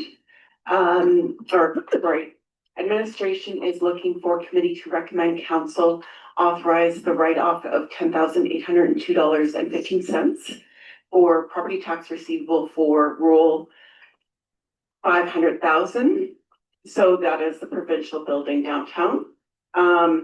In section 347 -1 of the Alberta Municipal Government Act, it authorizes the council to cancel, reduce, refund, or defer taxes or tax arrears in whole or in part, given the amount of the property tax to write off.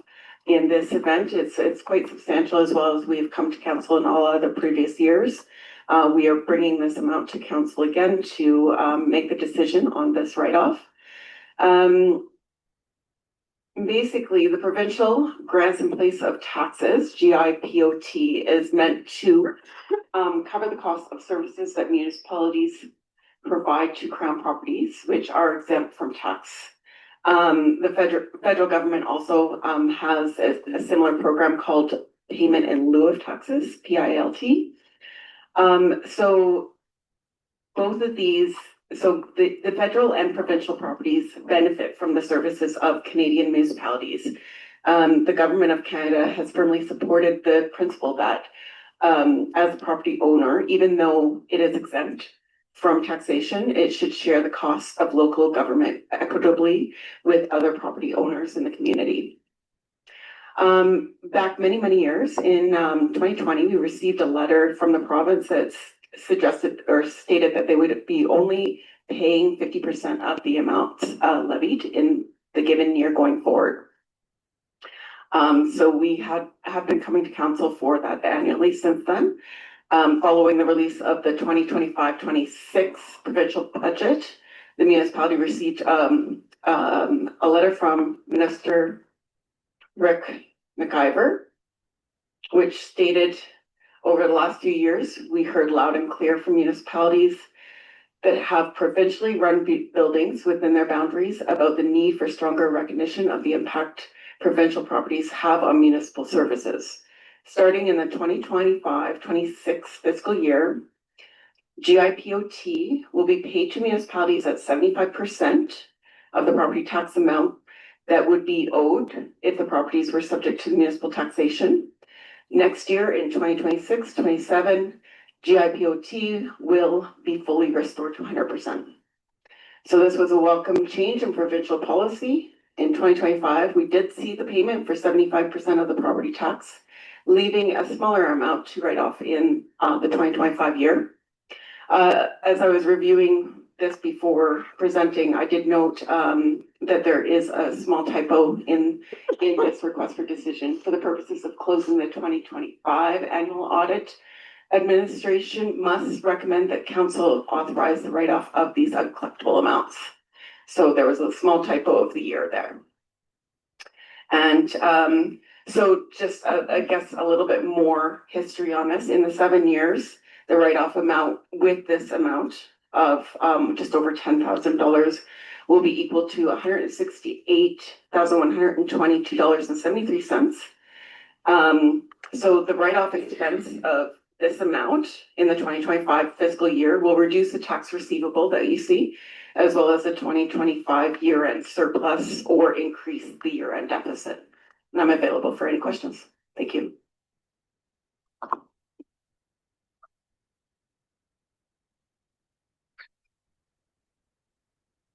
Mayor Ireland.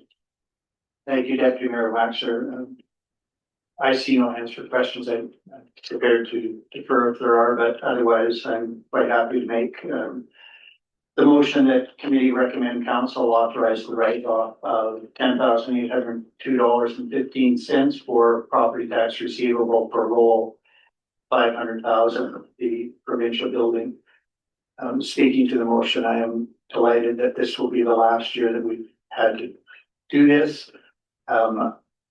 I take some hope that perhaps when Minister McIver, as he then was, indicated that he heard loud and clear from Alberta municipalities, one of those that he heard from was Jasper, because I have certainly from the outset ranted against this, but it's very rewarding to see that the province has listened. They've reversed course, and although they didn't do it in one go, still have a receivable to write off for this year. Next year, we will be back to balance, and I'm happy with that result overall. And yet, we have to live with the fact that over the years of this, we have lost $168,000, whereas every other non-residential taxpayer in the community would have had to pay full freight. The province has not. Nevertheless, it's the only thing we can do, and so I make the motion. Thank you. Councillor Hall. Thank you, Deputy Mayor. With permission from the chair, I did have a question that came to me as Mayor Ireland was making the motion. With writing these off, does that, I know we have to have a balanced budget. Do we budget for that, or does it put us in a deficit by writing it off? Or is it just get written off and go to some other line? Deputy Mayor Waxer to Councillor Hall. This is where you see the impact is actually in the balance sheet of all of everything, so it will affect the receivable only. And it's not, it is a budgeted amount for the amount of taxation that we're going to collect in the year would be part of that. But it then goes to a receivable. We recognize that it should be received. And then because we're not receiving it, it ultimately affects the bottom line of whether or not we reduce that surplus by that 10,800 or increase the deficit that we'll see at the end of the year. Okay, thank you. Okay. Any other questions or comments? I'll call the question then. Those all in favor? Motion carried unanimously. We move on then to 7.3 housing reports, and I believe we have the Untitled Chapter and Director Sanders joining us today.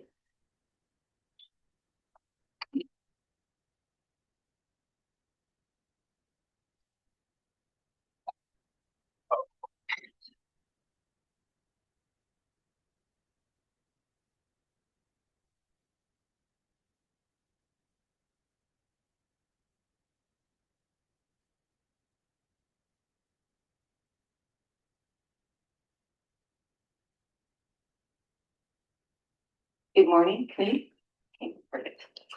Good morning. I'm happy to be here today to report on the status, progress to date, and upcoming work related to the implementation of the Housing Action Plan and the municipality's Housing Accelerator Fund initiatives. I'll be providing a brief background, some funding context, outline CMHC reporting requirements, and give high-level status updates on each of the 8 housing initiatives. Finally, I'll note key collaborations, review our Housing Accelerator Fund targets, and close with a funding summary. As committee is aware, in 2022, Council identified housing as a strategic priority for the 2022 to 26 term. This direction enabled the municipality to invest in dedicated staff capacity and to establish the Jasper Municipal Housing Corporation. In December 2024, the municipality was successful in its Housing Accelerator Fund grant submission and awarded $9.4 million through an agreement with MHC.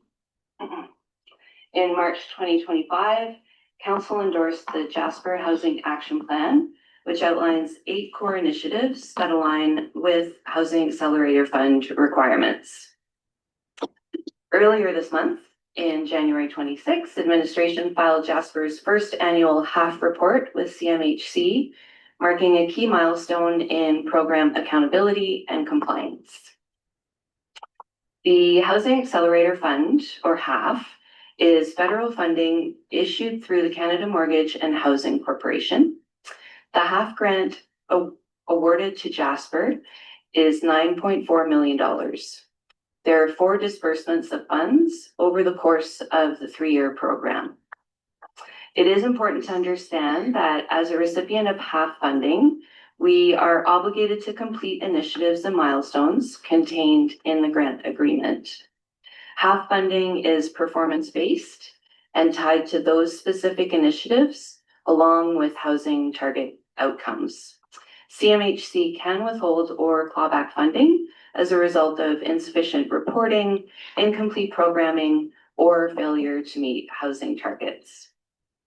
While clawback or canceling of agreements is unusual, it has happened, and there are recent examples. One Alberta community recently had $12 million in HAF funding pulled for failing to meet a stated initiative related to land use bylaws.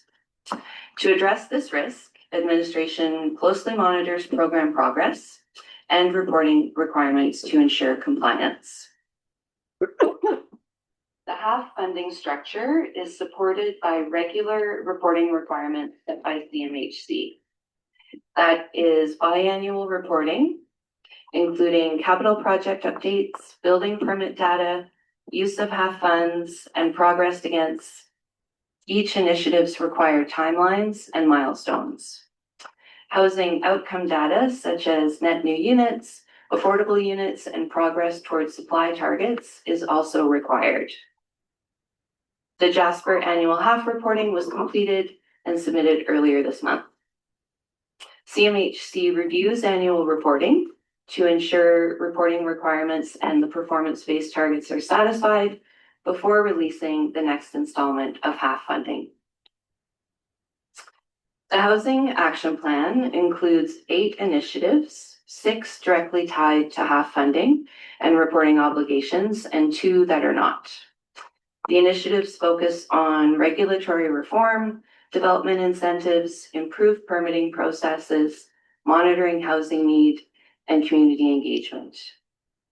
As of January 2026, all 8 initiatives have been launched, with several nearing completion. Initiative number 1 is to update land use policy to incent development and promote density. This initiative is largely complete. Key achievements include a collaborative and comprehensive first review of the land use policy and architectural motif by Parks Canada and Urban Design and Standards staff post-fire, with a goal to simplify and incent increased density in the rebuild through amendments to land use policy. These changes were approved in October of 2024. Work has continued with quarterly updates to refine land use policy, and a second review was conducted to identify areas where it could be amended further to simplify, incent, and accelerate development of homes in the community.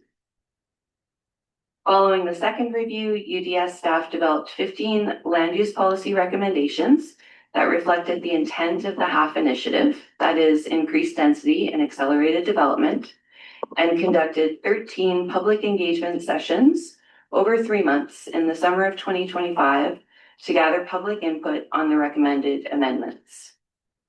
Following engagement, a public hearing was conducted where 12 of the 15 amendments were recommended by Council and forwarded to Parks Canada for approval. Parks Canada supported the implementation of 9 of those recommendations. Finally, UDS staff drafted the 9 policy changes for review and approval by Parks Canada. These were approved in January of 2026. Outstanding items include the transfer of land use authority to the municipality and additional public consultation as required by Parks Canada on the policy changes not approved. This will be an area of continued monitoring where further refinements may be considered as a result of CMHC's review of initiative status. Initiative number 2, explore changes to parking requirements tied to housing, is closely related to Initiative 1 and also largely complete. Through the process I just referenced, some parking reforms have been implemented, resulting in standardized parking requirements across residential zones. Following public engagement, January 2026 amendments established criteria for evaluating requests for reduced on-site vehicle parking for new apartment buildings and also promoted alternative transportation modes. Like Initiative 1, this will be an area of continued monitoring where further refinements may be considered, particularly related to multi-unit residential developments and dependent on CMHC's assessment of initiative completion. One of the most successful programs we've launched is part of Initiative 3, Promote Accessory Dwelling Unit and Secondary Suite Program. Program details and administration tools were developed, and the incentive program launched in June of 2025. To date, we have received 74 applications, and I'm happy to report that there has been the first occupancy of a new ATU as a result of the program, with others receiving occupancy permits later on this month. To further support development of ADUs and missing middle housing, work is ongoing to finalize 5 permit-ready development packages, ranging in design from a single small garden suite to 4 to 6 multi-unit developments. These would be available to residents for use. Additionally, a GIS tool is being developed for residents and developers to understand the development options on their property. The permit-ready designs will be integrated into the GIS tool, so when a resident enters their address, they will be advised if their property is suitable for development and which of the 5 designs conform. Initiative number 4, expedite and simplify housing development permit process, is in progress. Milestones completed include the review of existing permit processes, issuance of an RFP for e-permitting software, selection of a proponent, and internal implementation of an e-permitting system. As the municipality does not currently issue development or building permits, full public launch of the e-permitting system, including setting service standards and identifying opportunities to fast-track certain applications, will occur following the transfer of land use authority. Initiative number 5, develop financial tools to incent development, is ongoing. Progress to date on this initiative includes research on waivers and reductions in development fees used by like communities to incent development, and the development of administrative policy. Council subsequently approved policy F115, which establishes the framework to provide financial tools to incent housing development. The next phase involves bringing forward detailed incentive programs, particularly for priority and affordable housing. And once the transfer of authority is complete, considering a fee schedule for use by the municipality that targets housing development. In the interim, Parks Canada has delayed implementation of their new fee schedule to support rebuild financial tools. Housing staff is currently drafting incentive programs, which we will be bringing to Council in the spring. Initiative 6, develop a land and asset acquisition strategy for community housing, is complete. The land and asset acquisition framework, evaluation tool, and real estate development analysis to guide future community housing opportunities has been developed. Recently, it was adopted by the JMHC for strategic planning use. Initiative 7, continuous housing needs assessment, is ongoing and not tied to HAF funding. Achievements include monitoring housing outcomes as a result of HAF initiatives relative to identified housing gaps, working closely with internal partners and participating in provincial housing surveys. This work will continue, ensuring housing programs, initiatives, and future development align with community need. Outstanding items include a targeted mini housing needs assessment coming later this year and a comprehensive assessment at the end of the HAF program, coinciding with the majority of rebuild being complete. Last, but certainly not least, is Initiative 8, Community Engagement. This has been a priority for the Urban Design and Standards team throughout the implementation of the Housing Action Plan, starting with the town values and residential density and parking policies sessions. Engagement included workshops, open houses, stakeholder sessions, and a public hearing process, which culminated in a What We Heard report. Information on next steps and future engagement opportunities continues to be developed and shared through the Engage Jasper webpage. The holistic approach to engagement and community outreach tools, compiling an analysis of responses, was all done in-house by the UDS team. Looking ahead, future engagement will focus on the development of a municipal development plan or town plan to help guide future priorities, which could include engagement on outstanding HAF commitments. I did want to take a moment here to acknowledge partnerships and collaborations. Collaboration with Parks Canada has been critical to advancing housing initiatives within Jasper's National Park context. As legislative and jurisdictional details of the transfer of authority are being worked through at a high level. Locally, we are partnering to welcome more homes in the community. Another collaboration of note is with Middle. Together, we have launched the Jasper Housing Enablement Initiative to support the standardized plans, digital tools, and community education to reduce barriers to development. The opportunity to work with Middle is a result of a successful grant application to the Alberta Real Estate Fund to support Building Back Better. Our work with Middle aligns with the initiatives in our Housing Action Plan, and you will be seeing more references to our partnerships with them, along with deliverables in the early spring. The next slide provides an overview of the housing data that we reported to in our half-annual report. One note before we look at the numbers. For reporting purposes, CMHC counts housing units only at the building permit stage. So units with a development permit or in the design stage are not counted here. In 2025, 365 units received building permits. This includes rebuilds and any net new. Our housing target over the course of the program is 949 units, including rebuild and net new, indicating we are on track to meet our target.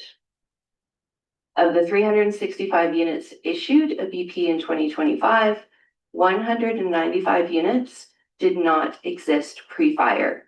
They are new housing stock in the community as a result of the work done to incent development. 40 of those units are designated affordable, and another 329 are defined as missing middle. This is important to note because the funding model for half includes top-ups for both affordable and missing middle units. Our total grant amount was based on projections of these types of units. Overall, we're on track to meet or exceed our housing growth target over the course of the 3-year program, with substantial success noted in the development of missing middle housing. Finally, I wanted to end with an overview of funding. As a result of Council recognizing housing as a strategic priority, allowing investment in the building of organizational capacity, approximately $29.8 million has been committed or conditionally approved to support housing-related work in Jasper between 2024 and 2026. In addition to the $9.4 million Housing Accelerator Grant Fund, the municipality has secured funding from multiple sources, including CMHC, Province of Alberta, and the Alberta Real Estate Foundation. I want to point out here as well that the $5.5 million grant from Alberta Housing Partnership Program, indicated on the slide here, is not a reference to the grant announced in 2023 for the Connaught project. This is new funding as a result of grant applications submitted in the fall of 2024, including the 2023 AHPP grant. Total funding for housing in Jasper is $36.3 million. In closing, recent building permit data confirms that the municipality's investment in housing and organizational capacity is resulting in more safe, sustainable, affordable, and appropriate housing for residents. Increased external funding and internal capacity have supported both housing development as well as the programs that enable residents to build homes in the community. Thank you. That's all for the presentation, and I am happy to answer any questions.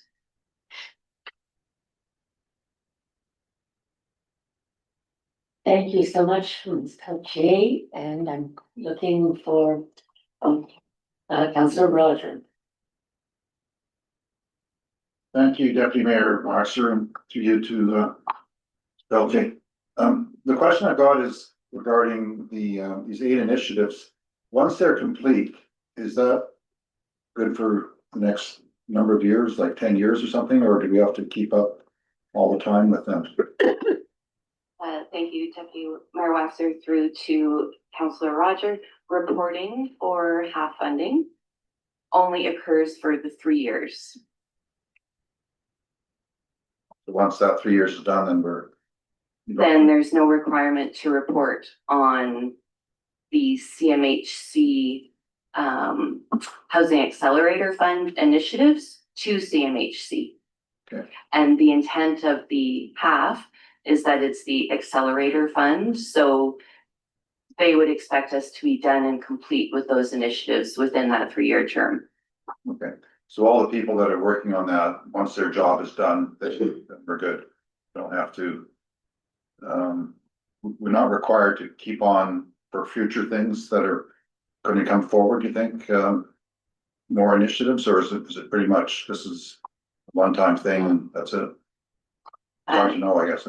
Yeah, Deputy Mayor Waxer, I would say that as funding opportunities arise, part of my position is to identify those, complete a grant application and submit it.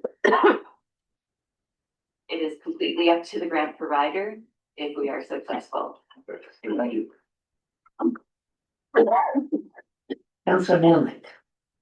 Thank you, Your Worship, through you, and Councillor Rogers made a reference to all of the people working on this. I think you two are the only two working on it. Are there other individuals who are working on this that I'm not aware of? Deputy Mayor Waxer, through you to Councillor Melnick, there is more than us two working on the housing file. There are all of our planning colleagues to a degree are also working on it to different degrees for each of them. I would submit to council that the housing challenge that we've been experiencing, as in a 0% vacancy rate for decades, is likely not going to be over at the end of this 3-year time period, unless the world is in a very different economic place and people are not needing to live in Jasper, which is not a scenario I would want to invite. So there isn't a magic pill, a magic wand that we can wave at the housing situation. The purpose of the Housing Accelerator Fund, and it's all based in research and evidence, is you use some of these tools, which we're using in our housing action plan, and that should improve the housing situation. But it's going to take a lot of effort, likely for years, before we get really far from a 0% vacancy rate. So the short answer is the work isn't going to end. We're going to make improvements, but the work is not going to end.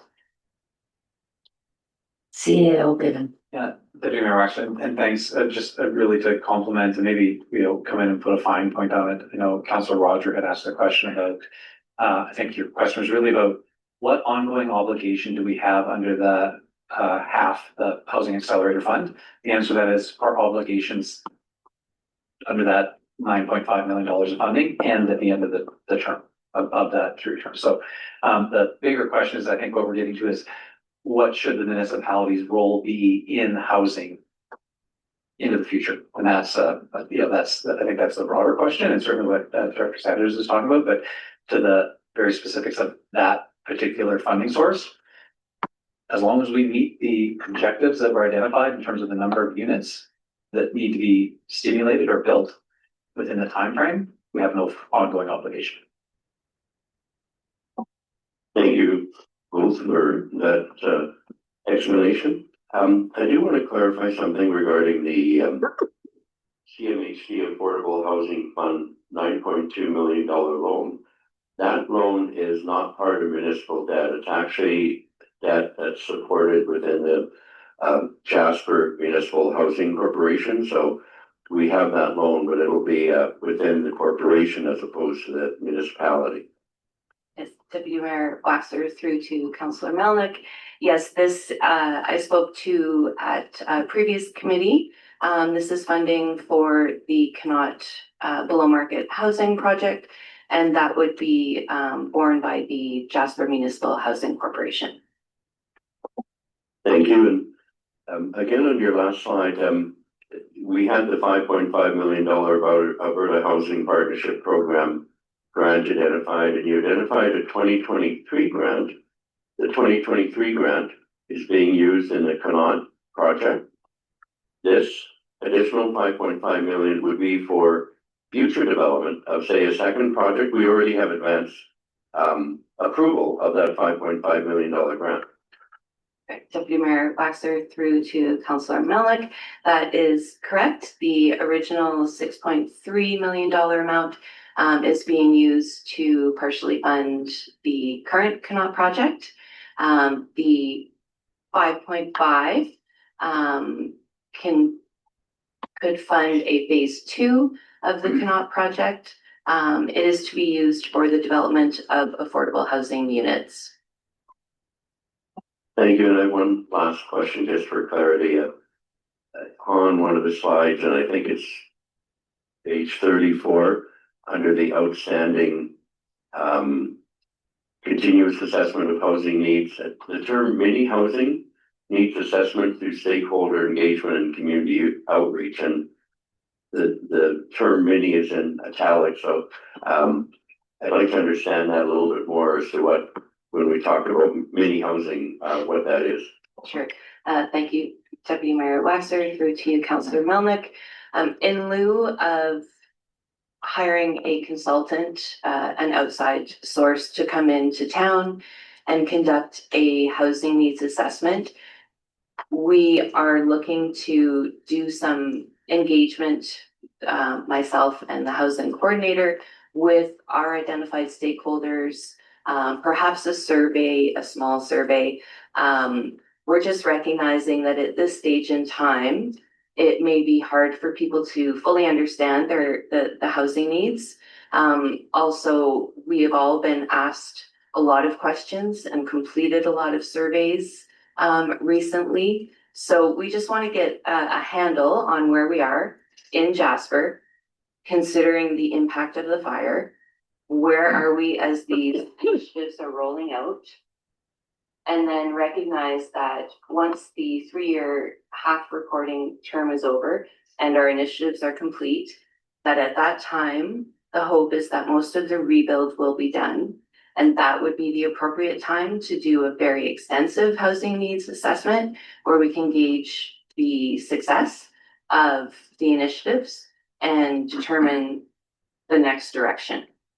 So this mini one would be done in-house by UDS housing staff, would involve a lot of community outreach. But just so we have an idea, are we going in the right direction with our initiatives? Thank you very much for that. Appreciate it. Councillor Hall.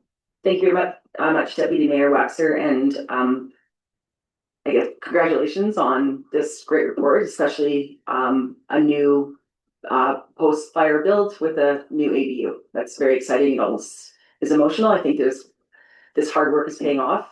I have a broad question around sort of the what is our role into the future piece. So right now we have our department is Dr. Sanders, Ms. Pelche, then Cam Jenkins, and there are 4 planners, and that's the whole department. And on the park side, you may not know this, but how many development officers do they have, or dedicated park staff working on development right now? Through you, Deputy Mayor Waxer, to Councillor Hall. So what I do know at Parks Canada, when it comes to development approval, just simply development officers for development review and approval in town and elsewhere in the park, they have 17 development officers. And that's for the whole park. Thank you for that. So 17 plus 7 is a lot of dedication to this file, which is why things are happening quickly and why things are smoother and processes are easier. Once we take on land use and planning, we'll no longer have those 17 staff helping with this. And 2 of our planners, if my memory serves me correct, are DRP funded. 4 are. 4. So yeah. When this is all said and done and finished, the department will be 3. So in the Urban Design and Standards Department, we have Leanne and Cam as housing. We have Mona Eldabe, who's our energy and environment manager. And then we have a GIS specialist that's 50-50 parks and with us, and 4 planners. Okay. And myself. Yeah, so we will be down two. And then in terms, we also have an admin assistant that is focusing on development coordination. So in terms of development review and approval, we will have two planners, myself and our admin assistant. And we'll be down two, so yes. Okay, thank you for that. Councillor Roger. Thank you, Deputy Mayor Waxer, and to Ms. Sanders. I was curious, do you know what the historical revenue is that Parks Canada was getting from their development office before the fire? I'm just trying to gauge how much money we can expect coming in to support the department. Yes, through you, Deputy Mayor Waxer, to Councillor Roger, that's information I'm in the process of assembling so that I can bring that back to you. We had a deadline that I believe it was March 15th to bring a package back to you with that kind of information. So I'm just in the process of collecting. Okay. Yeah.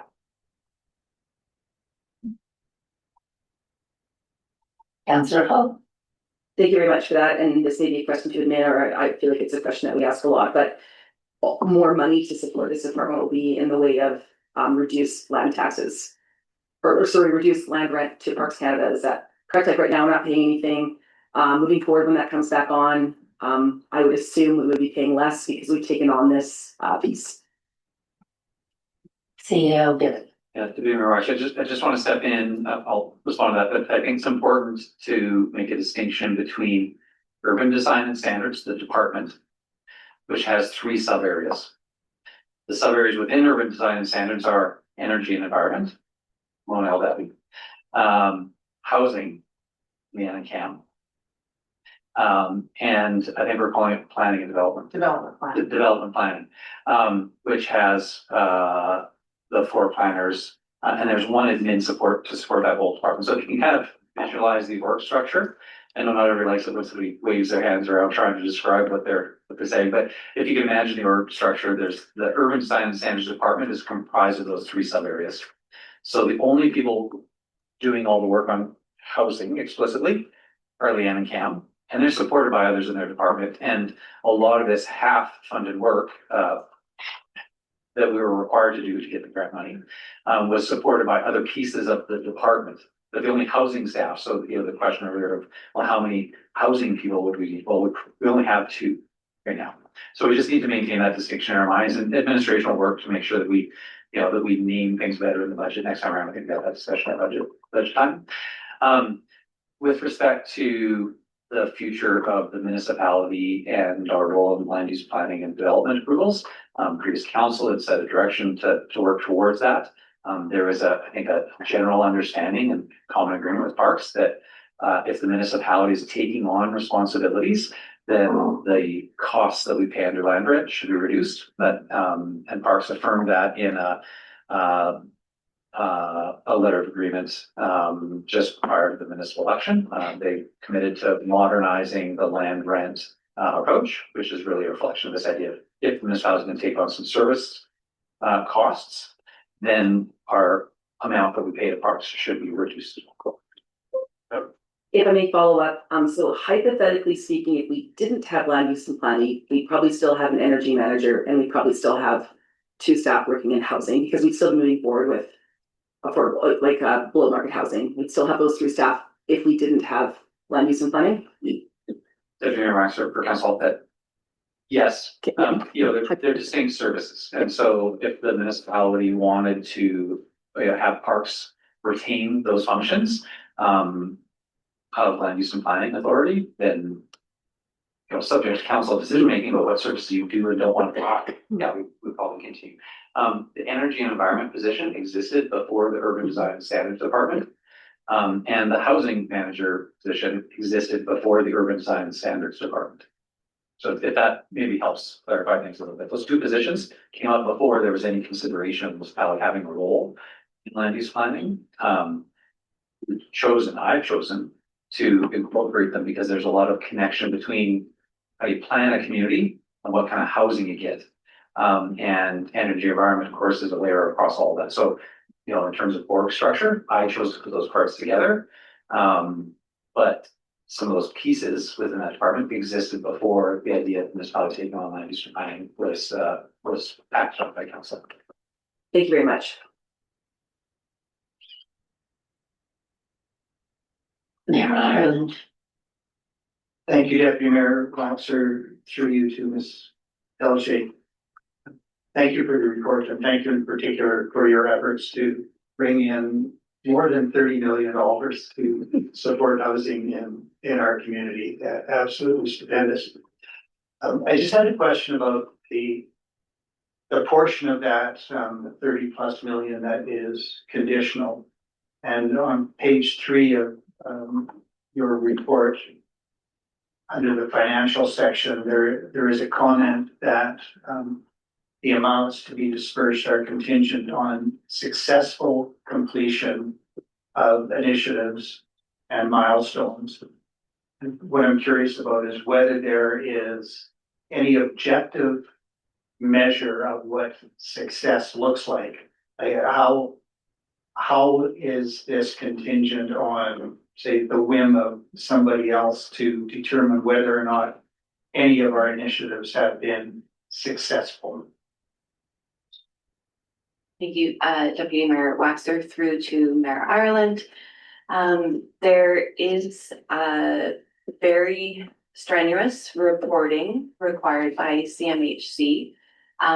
Maybe I'll just back up our application over the funds. For each initiative, we had to identify a start and an end date. And then under that initiative, we had to break it down into actions, milestones, and each of those milestones had a start and completion date. So when we report back to CMHC, we actually do meet with them monthly to go over the program. Are we running into any problems? Provide them with updates.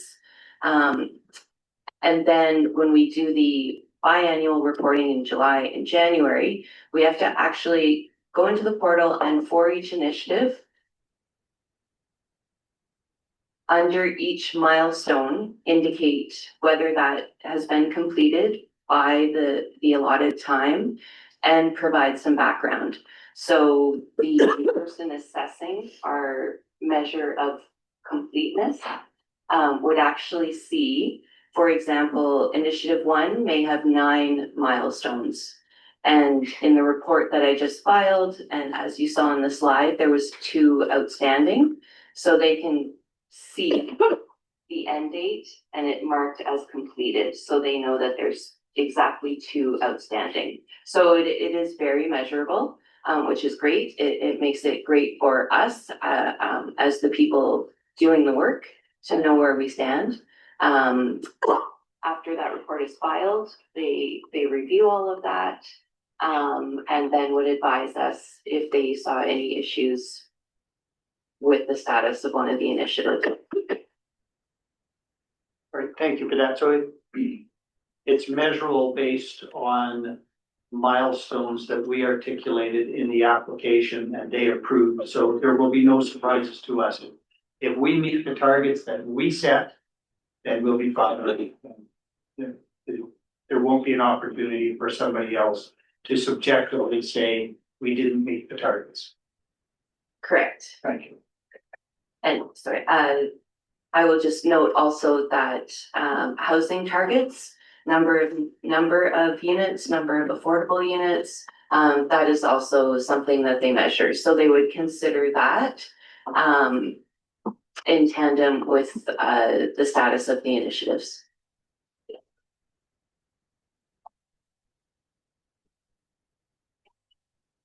Thank you. Are there other questions?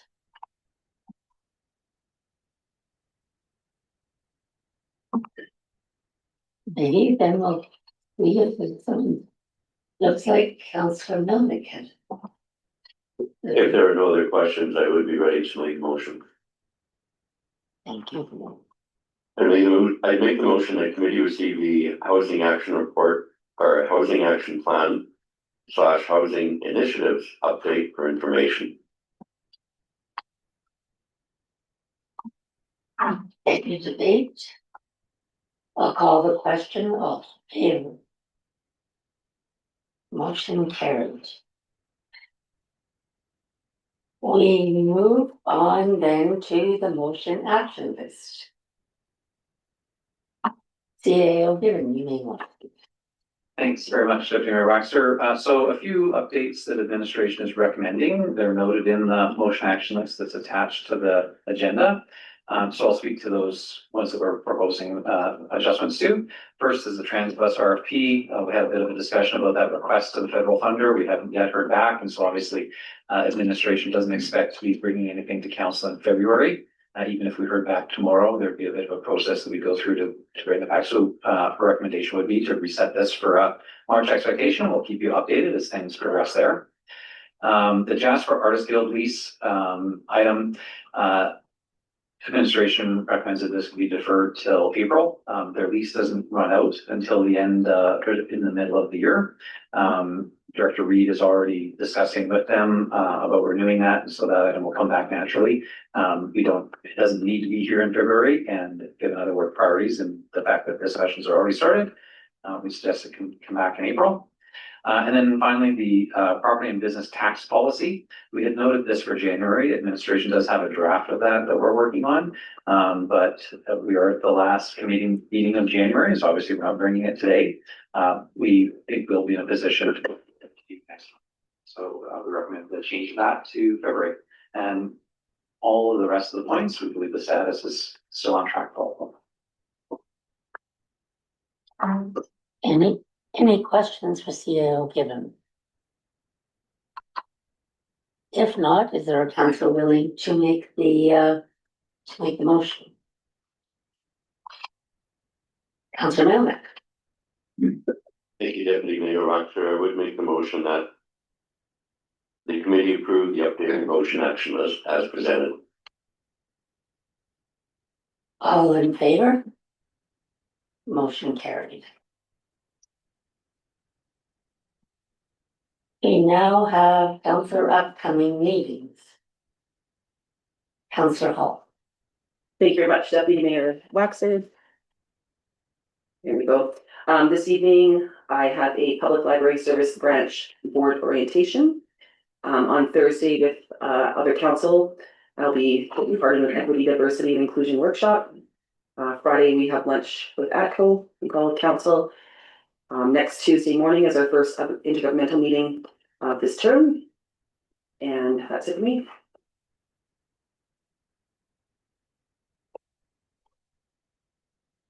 Councillor Melnick.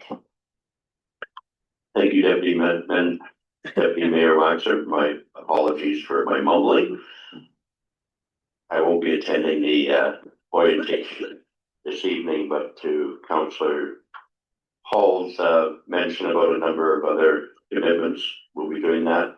In addition, on the February 5th, I'll be attending the Economic Developers course here in Jasper, along with other council members and council members from the region, I believe, will be coming.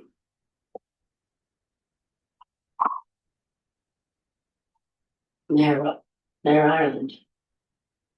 Tomorrow there is a meeting of the Jasper Partnership Initiative. I'm conflicted for part of the time, but I will be there at least for part of that meeting. And I think one of the topics now will be SKIJORING. An appropriate thing to bring up, partnership initiative. And we are in the final week of Jasper in January, and it was just remind people that the street party is on Saturday, January 31st, and I will be speaking at some point during the street party.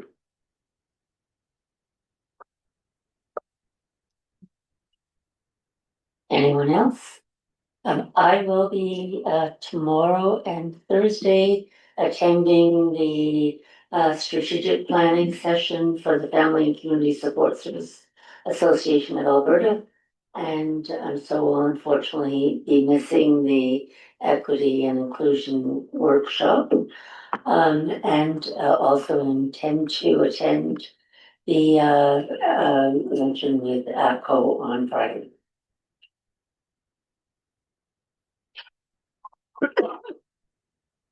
We'll move on into upcoming events. We've talked about the street party on Saturday. Our and tourism's advocacy summit starting February 8th and 10th. Councillor Roger and then Councillor Paul. Thank you, Deputy Mayor Waxer.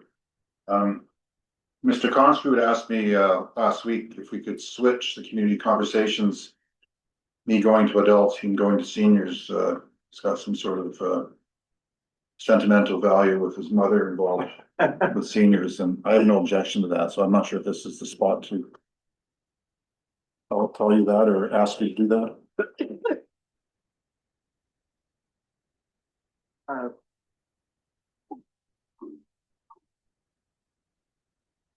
Appointments to committees and boards. So I think technically the prerogative of the mayor. I usually take that though to the organizational committee to make sure there is consent from councillors. But in the absence of any objection from anyone on council, I am happy to make that switch. Community conversations. Councillor Roger will take Councillor Constreet's appointment, and Councillor Constreet will take Councillor Rogers' appointment, and all will be well with the world unless anyone here objects. And seeing no objection, that reappointment shall be made. Thank you. Thank you for that, Mayor. And if I could ask if we, sorry, Councillor Hall, I forgot. Thank you very much, Deputy Mayor. This afternoon, the Jasper Yellowhead Museum and Archives is hosting a coffee hour at 2:30 at the Moline Range Distillery.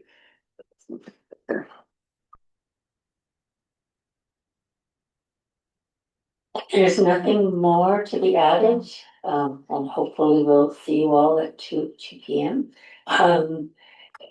Could I have a motion to adjourn? Thank you, Councillor Paul. All in favor?